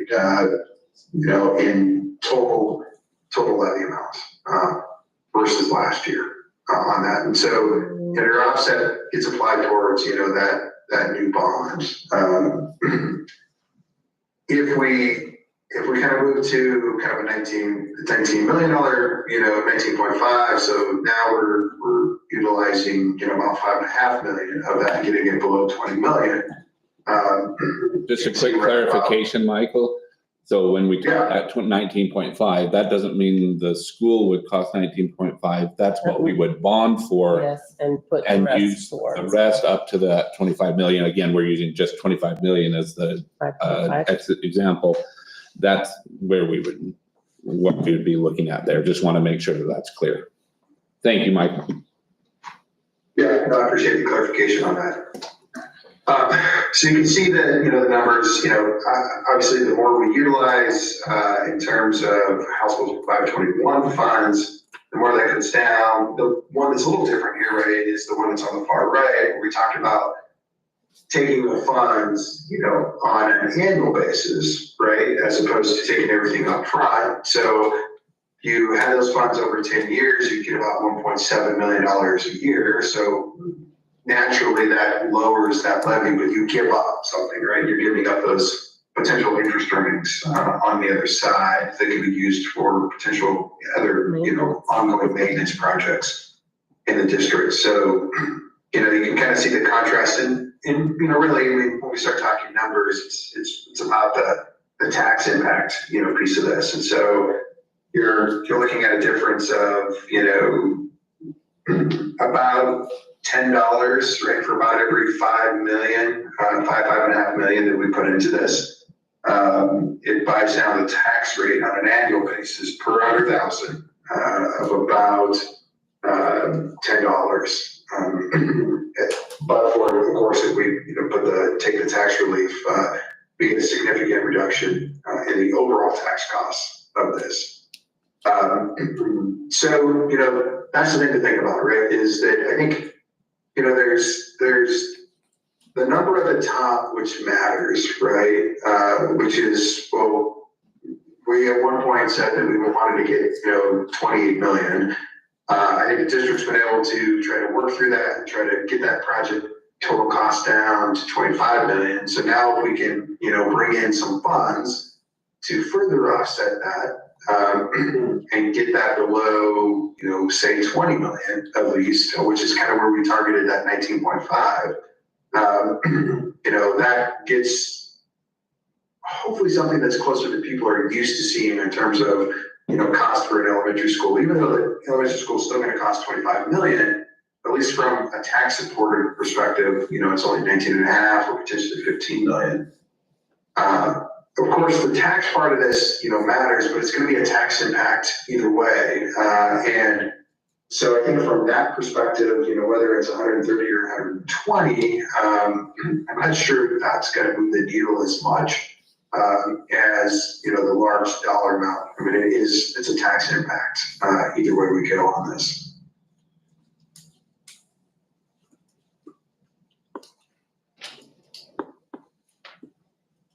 Any questions?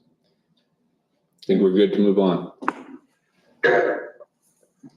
So if we distill this down even more, right, and we say, okay, well, average home cost, according to Zillow, which is usually pretty accurate, of about 490,000. What does all this mean in, my monthly cost? And so kind of the same scenarios, right? We're looking for a range of $39 to $26 on a monthly basis. And again, when we start to look at those differences between, keeping $17 million and just investing those versus, going with 19.5 or even 15 million, we're talking, anywhere from, $3 to maybe $5 a month in difference. And so, and not to say that having some tax savings doesn't matter to taxpayers. I certainly don't want to say that, but I think the difference may not move the needle as much on the tax impact side as much as it does on kind of the top line number that we're asking for.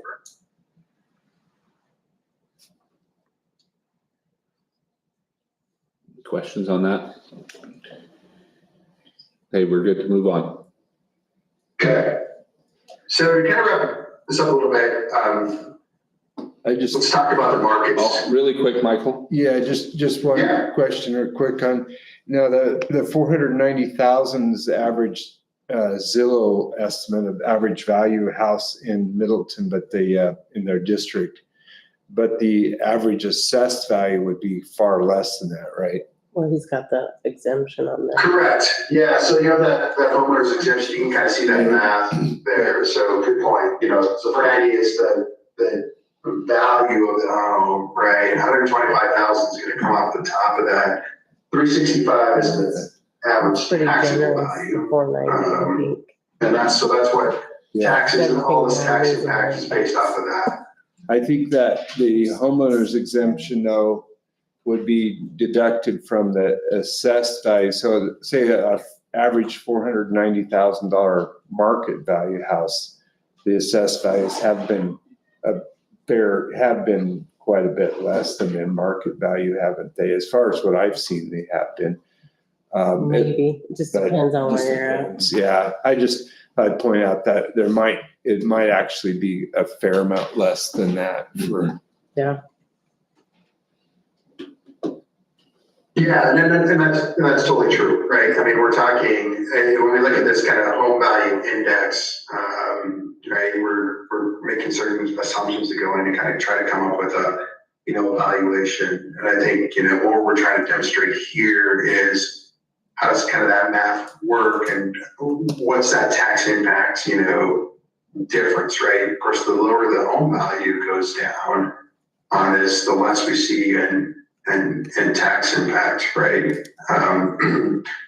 So it's, I think, contrastly, what we're trying to show here is like, that if we go down by 5 million or 10 million, definitely tax savings, right? But, we're talking just a few bucks a month difference between those scenarios.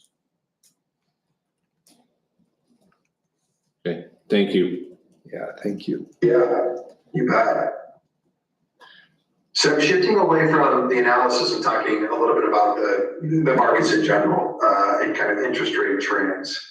And I like this graph up above, and I'll explain it, it gives you a nice snapshot of over the last decade, so since 2012, and those gray bars that's on this graphic at the top represents the range of interest rates over that decade, meaning that for a 1-year rate, it's been as low as pretty much 0, right?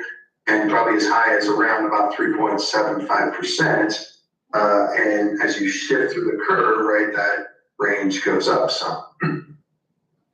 The red bars that go through that is the average interest rate along that period. And so that decade long, we kind of see more of a normalized curve, right? That, typically around 1% average for a 1 year versus kind of around the average of 3% on kind of a 30-year and maybe less than 3% on a 20-year bond. The blue line is where we are today. And I think the thing that's interesting about where we are today is you can see that line, rates are coming down. You can kind of see that on the graph below. And it's mostly longer term rates currently that are coming down. And so we are moving towards the average, right? We're definitely not as low as we were a couple of years ago, which were all-time lows after COVID. But those long-term rates are moving down, which is where most of the cost of your debt comes from, right? At those longer-term rates. On the flip side, we have what's called an inverted yield curve, right? Meaning that these short-term rates are actually somewhat higher than you can see kind of those mid-range interest rates when you compare that to like the 5, 7, 10, and even 12 years on the bonds. The benefit is kind of back to those interest earnings, right? Because we have slightly elevated short-term interest rates currently, there's more earning potential on not only municipal bonds that we issue, but of course those funds that you'd be holding. Now, it can change, right? Rates can go down, you can see the R trending down. And so interest earnings would be tied to, the markets, but currently that opportunity exists right now where, short-term rates are elevated. And we'll see how the trend goes. There's plenty of interesting things happening this year. I mean, obviously we have kind of this historic election that's going on. We have, lots of tensions internationally in terms of potential war and other things that are happening. But the headline thing that's been driving rates up the most has been inflation. And that's the one thing that seems to be getting under control, at least currently, and kind of allowing the Fed to kind of relax its policy and even potentially lower rates in the short-term markets within the next, 30 days or so. And the expectation is that they may go down at least 0.25% on their federal funds rate to as much as 0.5%. So right now that trend is lower, but we'll see as we get closer to the election. And the final thought that I wanted to leave the district with is the other side of cost, right? So we have the interest cost side of things that is going under control. The other part of this is the construction inflation. And, it's interesting, like if you go back and rewind the clock to 2008, when we had the financial crisis, and the district first passed its last bond for the high school, you can see that there was some trend upward in inflation. In fact, it spiked. But at the time that kind of construction really began on the project, that started to come down. And so that was provided some relief to construction costs at the time that the district did that. And you can see for the most part since then, right, the trend has been upward for inflation. In fact, we're up about 88% since 2008 in total cost. That's nationally, right? That's not specific necessarily to Idaho, but we've certainly followed most of those trends. Since June 2021, construction costs are up about 27%. And most recently, we've seen a little bit of decline, right? So as we see some of that inflation come out, some of these other things that have caused that huge spike in cost kind of move through the economy, we're seeing that kind of come back and flatten just a little bit.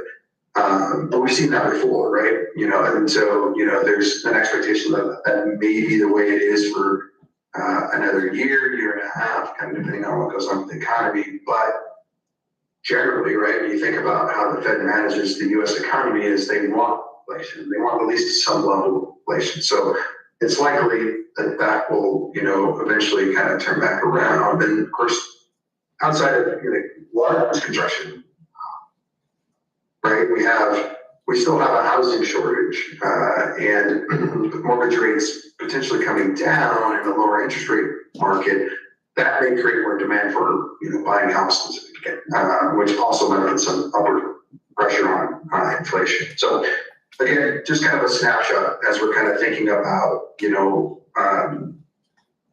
how and when we want to kind of move forward with a capital plan. I think there are kind of these two contrasting things in terms of we've got our cost of debt as well as our cost of our project and how that's going.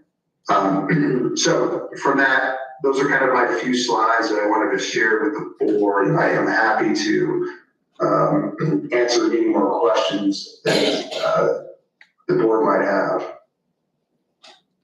Any questions? Any other questions? Thank you, Mr. Keith. Yes, thank you very much. All right. Well, thank you guys very much for the opportunity to present to you guys tonight. And yeah, please let me know what else we can do and help kind of guide the district as it thinks about its capital plans. Okay. Thank you. Thank you, Michael. Appreciate it. All right. You bet. You guys have a great evening. You too. Thank you. All right, let's move on to the CTE building. Okay, and this is just a quick update. We did put the RFP out for the CTE building. We've received, I'll count them up as of today. Get to my list here. 1, 2, 3, 4, 5, 6, 7, 8, 9, 10, 11, 12, 13, 14, 15. We've received 15 inquiries. That doesn't necessarily translate into 15 proposals, but we've done a number of site visits with some of these different groups. And we put out our addendum on the 5th, just so that it's clear. We did give a deadline extension simply because there's an expectation and a requirement of when questions come in, those questions have to be delivered out to all of the, to publicly. So we needed to add a second addendum.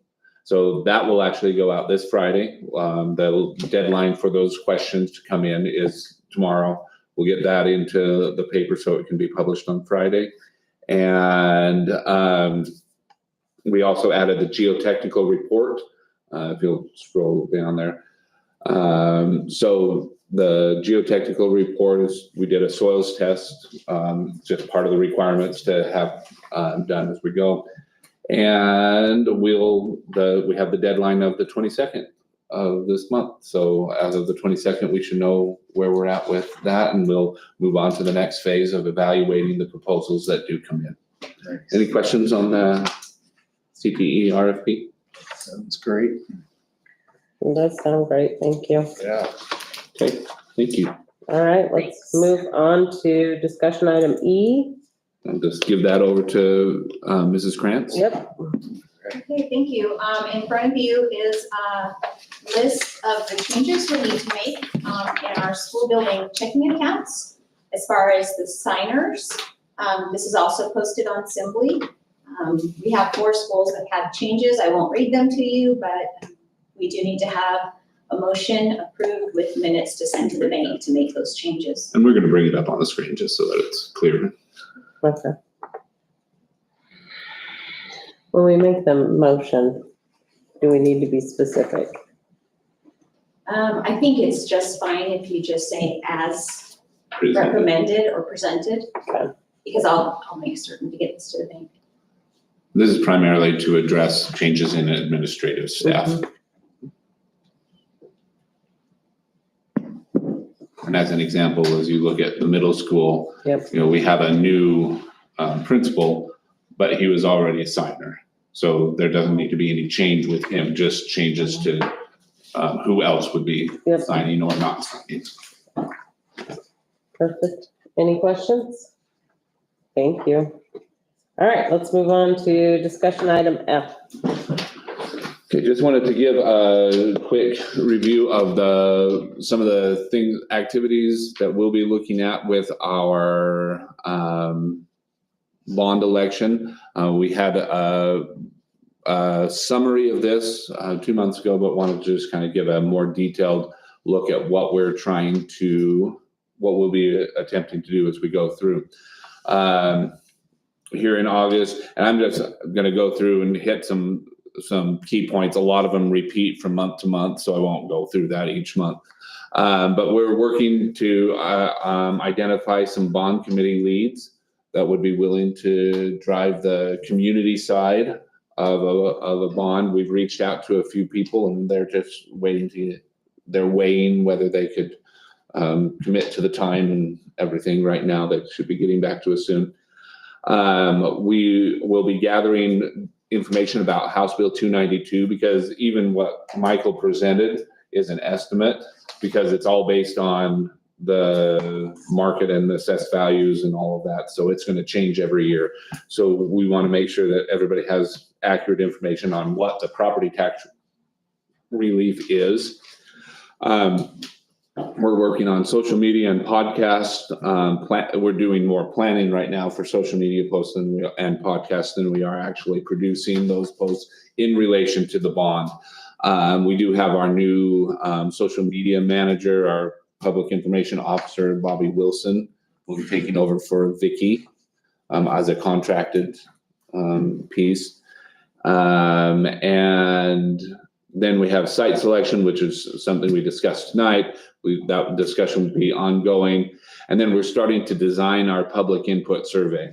And one of the things that we've received some recommendations, and we'll work through on that survey, is we'll put out the survey in an electronic form, but we'll also have hard copies that are available here at the district office. If someone, because we'll put out in our newsletter that everybody gets how they can access the survey. They could stop by the district office and pick up a hard copy if they're not comfortable doing the online. Additionally, we'll go as far as if they want to give us a call and just say, could you mail us one? We'll mail, because we don't anticipate it will be a lot, but we anticipate there will be some that would like to participate with that survey, but aren't even coming to the district office might be difficult for them. And so we'll try to give as many opportunities for the full public to respond to that survey. So we're working through both the design of the questions on those surveys right now, as well as methods of delivery. We'll be getting them out. And that will go through, you'll see August, September, and even into October, we'll be working through that process. As we roll into September, some of the things that we will see that are changing, we're going to start pushing voter registration at all our schools with some of our posts and things that we're doing. We'll also at least at one school event each month initially, and ramping up as we get closer to the bond. We'll be having an opportunity to present information about how we're developing the school, how we're developing the design, how we're working through processes, how people can get input into that. So we'll, set up just a table booth at some of our school events. You see Middleton Market, their last one was this week, so we won't be doing that Middleton Market, but also we're going to be meeting with the PTO at each of our schools to get that going. No other new ones there. October, except website material release. We'll in the month of September establish that bond specific website. We've got the outline skeletal structure of that already set. We just haven't made it public yet. So then we'll start adding in information so that we can, as we start talking to people, we can be referring them to that website link. As we move into October, you look at that emergency prep, that's a booth that we would be looking at the emergency preparation fair. So we're not preparing for an emergency for the bond. That's the fair that we're looking at. Similar other things we'll be doing, but we'll start working ideally on schematic design and project budget work together with ESI and LKV. At that point, ideally, we'll have an idea of which site is going to be able to be identified so that schematic design and project budget work can start being honed in. In November, where again, a lot of those same things, we'll explore the idea of exit polling. There's kind of a risk reward thing that we want to be careful of on exit polling during that general election, just because we don't want to feel like we're trying to hamper their ability to vote, or trying to influence any kind of vote within. So we don't want to have our goal would be just to gather information from likely voters about how they would feel and things that we'd want to be taken into consideration, but we don't want to have that backfire. So we're talking to some groups that have done exit polling before, just to get some ideas of how that works and whether it's worth that risk. We're looking at a method of getting information to our seniors within our community. We've already reached out to our musical groups to invite them in, specifically inviting some of our senior citizens to participate with our students. In addition to that, and that concert and activities, we're looking at other ways that we can help our seniors be involved in our schools, either through volunteer work or just being able to get, activities that lend themselves to them seeing our schools and seeing what we do. The goal is really just to outreach regardless. When the seniors come to a concert, we're not going to be pushing, the bond down their throats. Probably won't even mention it. It's just so that they can see our schools and see what we're talking about. Additionally, as we move into December, we'll be looking at site layout, 3D rendering, schematic and floor plans. Thank you, Nathan. We'll be involved in the Christmas parade. I don't think there's anything new there besides those. And if we can keep going.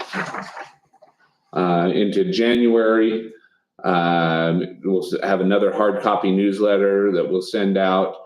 And again, those hard copy newsletters, there will be things about the bond, but it won't be just the bond. There'll be other things that we would normally be sharing through those newsletters. Ideally, we'll have a projected cost and budget for the project at that point, because we need to be able to, in March, actually put the ballot language in. And so having a budget in January where we can be, if we're not happy with or comfortable with, there gives us time to address. We will start cottage meetings in February. And then again, similar things going on. March, you've got the county ballot language that's required. And then it's just going to be from starting there in April, just more of those cottage meetings, social media, school events. And this is just what we would be doing as a school. None of this is necessarily saying what the community group would be doing, because these are things that we can do. They are going to be looking at things that are not allowed for a school district to do, that's being using public funds. And then as you move into May, we'll work on calling trees and continue those cottage meetings up to election day. As you scroll down further, what you'll see is just different podcast topics we're looking at, interviews with LKV and ESI that would help people be able to have a ready access to some of those key details, frequently asked questions that they get. We talked interviews with students. These are just some of the ideas we came up with. The financial impact podcast, where we pull a lot of that same information that Mr. Keith just shared with us tonight. We can hold open houses. And then there are other community organizations that we'll reach out to, or that have already reached out to us as saying they'd like to help us in their process. And so you can see that look there. So any other thoughts or things that you'd like us to be considering as we work towards this? I think if we're gonna roll towards a financial impact podcast, we should probably not do it in financial ease. We should probably No, a little more basic. So that, Sure. I think it's important to have hard, fast numbers. I was just staring at my tax assessment. And I, last year, 2023, 1845, that's what we paid. And 18% of that went to the school. Mhm. And almost the same amount, not quite, but close, went to parks, ambulance, and fire, which are all important. But I just started looking and breaking those things out, but those, I mean, there's a lot of aspects that we don't necessarily use as a family.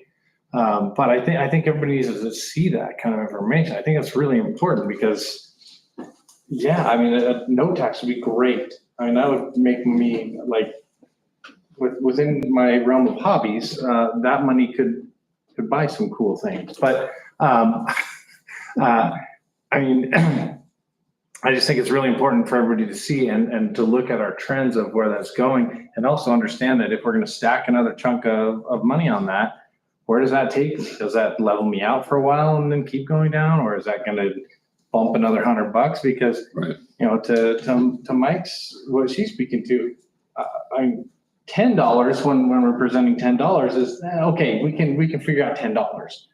$50, $200. I mean, that's a bigger pill to swallow. Yeah. And so those are all things that when we make these decisions based on the new bill that's supposed to fund things, how much we're going to put towards things. Like we really need to take some time to do the math to at least help people understand that we're trying our best with the money we're given from our taxpayers. I'm a taxpayer. I don't want my stuff blown either.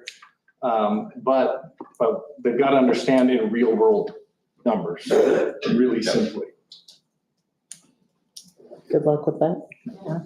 Any other thoughts or considerations you want us to put in place as we're working towards this bond? You brought up Bobby Wilson, the new PR Yeah. person. Yeah, So is she involved in any of this? she will be, but Okay, anything that said website, social media, podcast, she's going to be. she's gonna be Big part involved. Okay, I wondered how. Yep. Okay. Sounds real good. Okay. I don't have anything else on that. Okay. Thank you. Let's move on to policy. I'm going to turn it over to Lisa. So let's start, we'll just go down the list in the order it is on the agenda, if that works for you guys. Yep. So 9100, which was the use and disposal of school property, not a whole lot of change from our last meeting. And if you remember, that one is more of an ISBA change, and we were really specifically trying to look at those amounts, and we wanted to make sure that, you guys have requested that anything under a certain amount, that Superintendent Key had the authority to look at that. And so, this does fulfill that need that we saw as well, the way it currently is revised. So what would your recommendation be on that?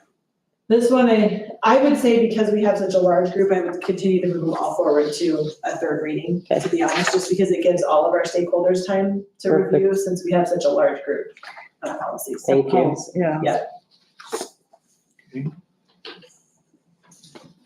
As we look to the next one, 1500P, which is the board meeting procedure, that and 1500B really work simultaneously together. And so when we look at both of those, some of the feedback we received from the community, some of your feedback, one of the things we really wanted to make sure the wording in there included was that we would receive public comment, not just on agenda items, but on all items. And so we went through and made sure we made the revisions to those two to align with that request. And then other than that, there were the ISBA revisions that align with new code. So. And I think it would be important to understand, to state here, as we talk about ISBA recommendations, those are recommendations to you as a board. That is not a requirement that you as a board have to follow. They've had attorneys vet those, and they've looked at them from the eyes of school board members across the state, but it still is Middleton policy, not ISBA policy. Mhm. And then there's still a piece in there, and in our conversations, it may be a recommendation for the board to remove it, or we can keep it in there, but you'll notice in the first paragraph, suggestions for inclusion, we'll work on a day and bring that back to you in the third reading, just so you know, that piece is still lingering and we're still working through that. So X number of days before the board meeting. Yeah. Right. How do you do that? Gosh, hours? Could you do it to hours, or you keep it to days? Well, and most of the time, the recommendation, unless it's really of immediate importance, we look to try to have that done in the amount of time that legally we have to post. So So since it's at 48. 48 hours. Yeah. So most likely the recommendation would come back as that 2 days or Mhm. 48 Makes the hours. most sense. Get everybody opportunity to prepare. Oh, yeah. Any other questions on those? As we move into the next one, so to preface these next four, just so you know, we have had several meetings, well, we've had a meeting with our principals, a couple meetings with them, we've had meetings with principals and our librarian staff to ensure that we've received input there as well. And so as we've garnered their input, I'm just gonna point out really what some of those changes that have come about since our first reading till now. And then if you have other questions, please don't hesitate. And this is on the 2,500 Yeah, group. yep. And But you're gonna go through each Yes, I one. am, yep.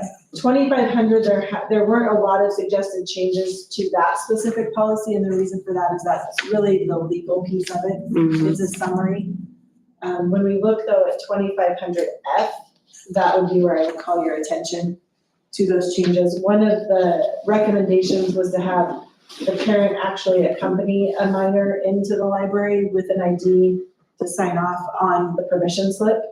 And the librarians really felt like that was a barrier in getting books to kids and some of those components. So we did do our research. That's not legally required. And so the recommendation was still to get the permission slip, have everybody sign off on it, but not require the actual physical step of the ID coming in with the parent. So- And that wouldn't prohibit a parent from taking that step. If a parent felt like they needed to come in and have a conversation with the librarian, they could still do that. That just allows for that parent who wants to just call the librarian, send an email to the librarian, granting that permission, still requires that. So it would be a call or an email. I guess my question is, if a kid brought in a signed form, could we send an email and just say, hey, they got this in, like a follow-up? I think it'd be smart to Just do. Just so that a because- parent, I mean, a kid could try to pull one over and forge a note, and so wouldn't be the first time ever. No. So I think some making of my sure that- children have done that to me. So So I'm just having saying. that second step, and I think that would probably be important to include within the Yeah. policy, that a follow-up Follow, yes, communication with parents, if they don't come in person, would be That's important. kind of yes. that Okay, I will would make clear note up of that and make sure we add that language in there as well. to authenticate the permission in writing. Yeah. Yeah. It just ensures, I think, Yeah. both are, everybody. And what we'll do is if you look a little bit farther down the signature page, I think where it would make most sense to add it is, it said for librarian use only, and that was where the librarian signed off saying the parent physically presented it.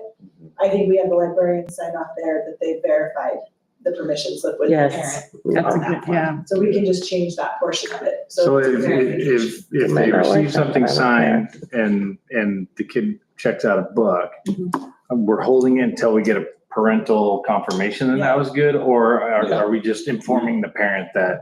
We would not deliver the book Okay. until we had Until we confirmation made from sure. the So parent. we would need to receive this form, we would need to confirm with the parent that they are approving this, and then we could allow the checkout process after Yeah. that. And you could leave the confirmation open so it could be Extra layer of- telephone, Yes. email, or by Sure. person Yes. like that. But if we're reaching out, then it Right. limits the ability of the student to pull one over on them. Right, absolutely, for those sneaky And when we students. do reach out in those situations, we only utilize the information in our system that the parent has registered the student with. So Very we good. don't ask the student what phone number to call, or, I mean, we only utilize the information in our system to do that. Don't get into a Ferris Bueller. No. Okay, so we can move on to the next one, and this is the more of the review process. So when we have materials that come under review, really what our process looks like for that. One of the biggest recommendations is the group felt like if we could change the word challenge to reconsideration, that it just made more sense as a reconsideration of the book rather than a challenge of the book that may help our process there. So that you'll notice in there was a wording change. So every time you saw challenge, challenges, challenged, we really focused on that word reconsideration for the process, which aligns with the policy name, which is where that came from. Since the policy is named reconsideration, they felt like that would allow it to flow better. And then this is the one that also requires that time frame. So how often would we review a request of reconsideration? The recommendation was 3 or 4 years. We would like to stick with that 3 years. In order to accept something in or to Well, so remove it or it's both? really if, let's say there's something that it comes under reconsideration process. Then we would reconsider it, we would come out with a ruling from the committee, work through that process. That ruling essentially would stand for 3 years before we would consider another reconsideration of it. Oh, And That that way we're is, not cycling every 3 months or that it gives it time. because what you find sometimes, and this hasn't been the case in Middleton, as we don't have a lot of issues with this in the first place. But in other communities, what you find is the reconsideration process goes forward. And then whatever the decision is, the other side, whether it was to keep the book or to remove the book, the other side is unhappy with that. And so they file another review, and then you find yourself just It's a continually, filibuster. right, it just continues It's a going through. filibuster. And so the idea that there would be that time frame before it could be considered again would be just to prevent those kind of things. But that's the reason behind that. is there a report or an actual, I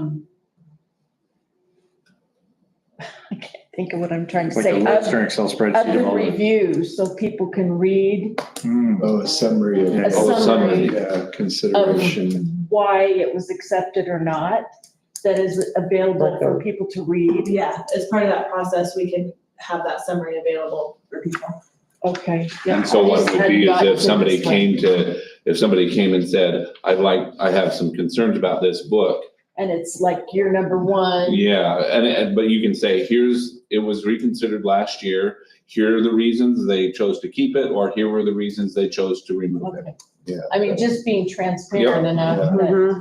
I think that's important. Yeah, okay. Well, and the way it reads currently, just to highlight that, is the committee makes a recommendation, it goes to the superintendent. That is either accepted or more needs to be considered. then, if the superintendent makes a decision, it can then be appealed to the board. And so Okay, I once wonder, it's I was gone gonna ask, through that was that my next process, question. And let's say the board then makes the final decision, then we would communicate to the parties that this was the decision made on it. So no matter what in that process, we are communicating back to the parties involved what the decision is. So we can Okay. also keep a list that has that on it. So if, obviously, if there's, it's public record, so people can request that. That's in the. So it is public record. Which part, Jake? The review by superintendent and then the Yes. board. Yep. So that's the only time it goes before the board is if it's appealed. Yes, Okay. correct. Okay. Is that process spelled out as to Yeah, whether If that's you look part at of those your? last two paragraphs of 2530, Okay. you'll see Before that the second to report. last, it says the Report. decision could be appealed to the board, and then that last paragraph highlights what that looks like if it's appealed to the board. yeah, I hadn't got to this one. Is that something that would be considered an executive, or would that'd be open, right? There's nothing top secret about. Yeah, no, that would be an open discussion. So it would just, okay. Unless there was some kind of legal aspect where a group was threatening legal action as a result. You would Gotcha. still have the appeal in open, but you could have discussions of the possible legal impact Okay. in That's what I executive was session asking about. with the attorney. That makes sense. Are you guys comfortable moving forward? Yes. Okay, so then following that is 2530F, which is the form that would be filled out for the committee then to reconsider. A few highlights, obviously some changes that have been made to this include the new law, but then also it does include materials in classroom libraries. So if there's something in the classroom library that they would also like reconsidered, this gives that option as well. That's the home teacher Yeah, on there. yeah, and really any classroom library. So it can be requested. Yeah. that And I makes think, and this is, I'm sorry, this is something that just came into my mind right now. I think one thing we need to include in here is that, and probably reach out to our attorneys on, is if it's denied in one school or one library, because there's multiple libraries within the district, if it's denied, does that then carry forward to all? And in my thought process, it would, Yes. Yeah. but I think we need to make sure that that's Like clear. if it was at an elementary, would it be at all three? Right. Because some of the books at the high school would not be at the Yeah, elementary. some of the books you'd never see Yeah. at the elementary, but you might see middle school and high school having a similar book. So all of those things, we just probably need to, I just thought about that just now. And I think it's important to mention, you'll notice the list on here, that it's not just books, so it's book, ebook, audio recording, newspaper, movie, Right. digital resource. Includes all of the curriculum that we adopt can be. Magazine, game, I mean, so really it includes And everything. this is specific to things that we are funding, we're holding, Yep. we're managing. Correct. And then I think lastly, it just, they do have to, in this reconsideration form, tell whether they believe it meets the definition of harmful to minors. And so the definition is included on the permission form as well, just so they have reference. Thank you. Questions there? And I just want to reiterate, and Lisa said this already, but we had this conversation with all of our librarians, so they're aware of what the policies are that you as a board are considering. A lot of what we've shared is feedback from them. We're going to be giving them the newly revised version as well to ask for feedback throughout the process, as well as talking with the MEA, since it does fall to all classroom libraries as well. Because a lot of teachers build their own libraries Correct. along the way. We And want I to think make, it's just important to know anything that's in that classroom then becomes Yes. fair game for this For process. this, okay. Totally makes sense. Okay, so these next two go hand in hand. I think it's important to note on these, we've also been working with our school nurses to work through this process as well, which is the notice of health services. So if you remember, that law changed as well to make sure parents are informed if services are rendered. So you'll notice that in green, it adds the new language from the law change. in red, it just strikes out that old language. It doesn't look like it specifically, maybe I'm missing it, pulls out and talks about mental health. Is that included in here? Should we get more details, or is that covered somewhere else? It's not specifically pointed out here. It does talk about, you'll notice if a member of the district staff becomes aware of a change in students' mental, emotional, or physical health, and that does push it back to policy 2425, which was a law change last year that we worked through that policy with. Okay. So it would then follow that process there. Do, And that process does require, there's components in that process that does require communication with parents. okay, because I know that, I mean, we specifically built or grabbed this service that is working very well for us because we're not equipped for that, and we have the ability to refer people to that. Right. Okay. And so we're continuing to get feedback from our nurses on this policy. And so once again, I would say going to the third reading is important so we can keep garnering that feedback. And then 3500F is the form that would go to parents. And so it just supports the policy we just communicated about as well. Any questions on that? And it just expands on a previous form that was there to include the new information.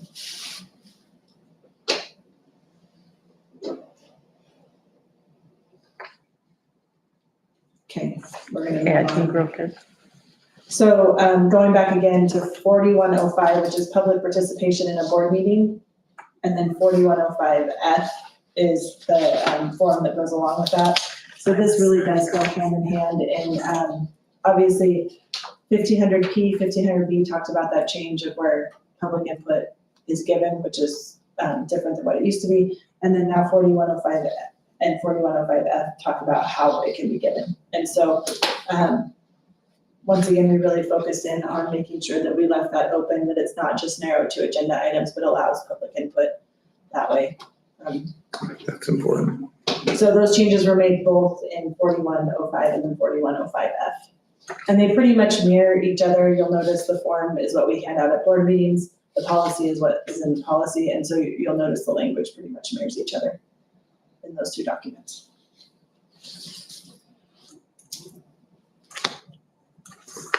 And this is district, like per district policy, right? I mean, like each district can have a different policy around this. Yep.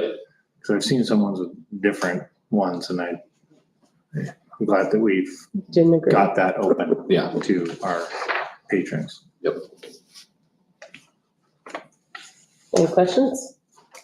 All right, Thank you. so. And then so the recommendation I would say for all of them would be to move to that third reading next month prior to finalizing and moving to policy. Do you want any details within those motions for, say, like the 2530F where we were talking about, or 2530 or 35F, adding the information about parent confirmation and things like that, or is that just? We can do that without adding that Okay. specific wording to the motion because it's just going to the third reading and you'll have a chance to review.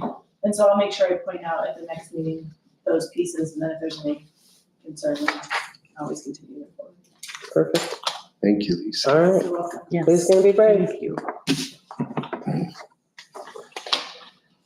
Oh, Right, as now- far as Announce, all of them, start Yes. talking. I move the policy 9100. Do you need what it says? Just the numbers. Okay, policy 1500P, 1500B, policy 2500, 2500F, and 2530, along with policy 2530F, 3500, 3500F, 4105, and policy 4105F, all be moved to a third reading. Second. Thank you, all those in favor, Aye. say aye. Aye. Aye, sorry, Jay. All right. All right, thank you, let's move on to action items. I would entertain a motion to approve or deny the cross-country trip. I move that we approve the Middleton High School cross-country team trip to Seaside, Oregon. Second. All the- She's been waiting for this. Just so- That's right. All those in favor say aye. Aye. Aye. I'm a little jealous. I never got to go. Well, they might need a chaperone, you could check. Yeah. Yeah, there's 40. Oh, no, I need to, can I say something? Sure. They said there were 45 kids, but I only counted 38 on the list. I think they were just giving room in case other kids Yep. added in, because cross-country, there's not a tryout. Okay. Just So additional students could come. Okay. They take anybody with a heart and 2 legs. Anyone willing to run in the hot Idaho sun in August? And focus on the heart, I'm gonna say. Yeah. Yes. Okay. Yes. All right, I would entertain a motion to approve or deny the volleyball trip. I move that we approve the volleyball trip. I'll second that. All those in favor say aye. Aye. Aye. All right. I move, Madam Chair, that we approve the trap shooting club at the Middleton High School with a stipulation that that approval is complete after the rules are established for any activities having to do with the transportation, participation, and safety, all of that. Thank you. I'll second that. Thank you. All those in favor say aye. Aye. Aye. All right. And I move that we approve the changes to signature cards as recommended by the August 12th letter that we were provided. Good. All those in favor say aye. Aye. Aye. And we're adjourned. Thanks for coming, you guys. Thank you, And sticking it out with us. Marathoners, Thank you. Yeah.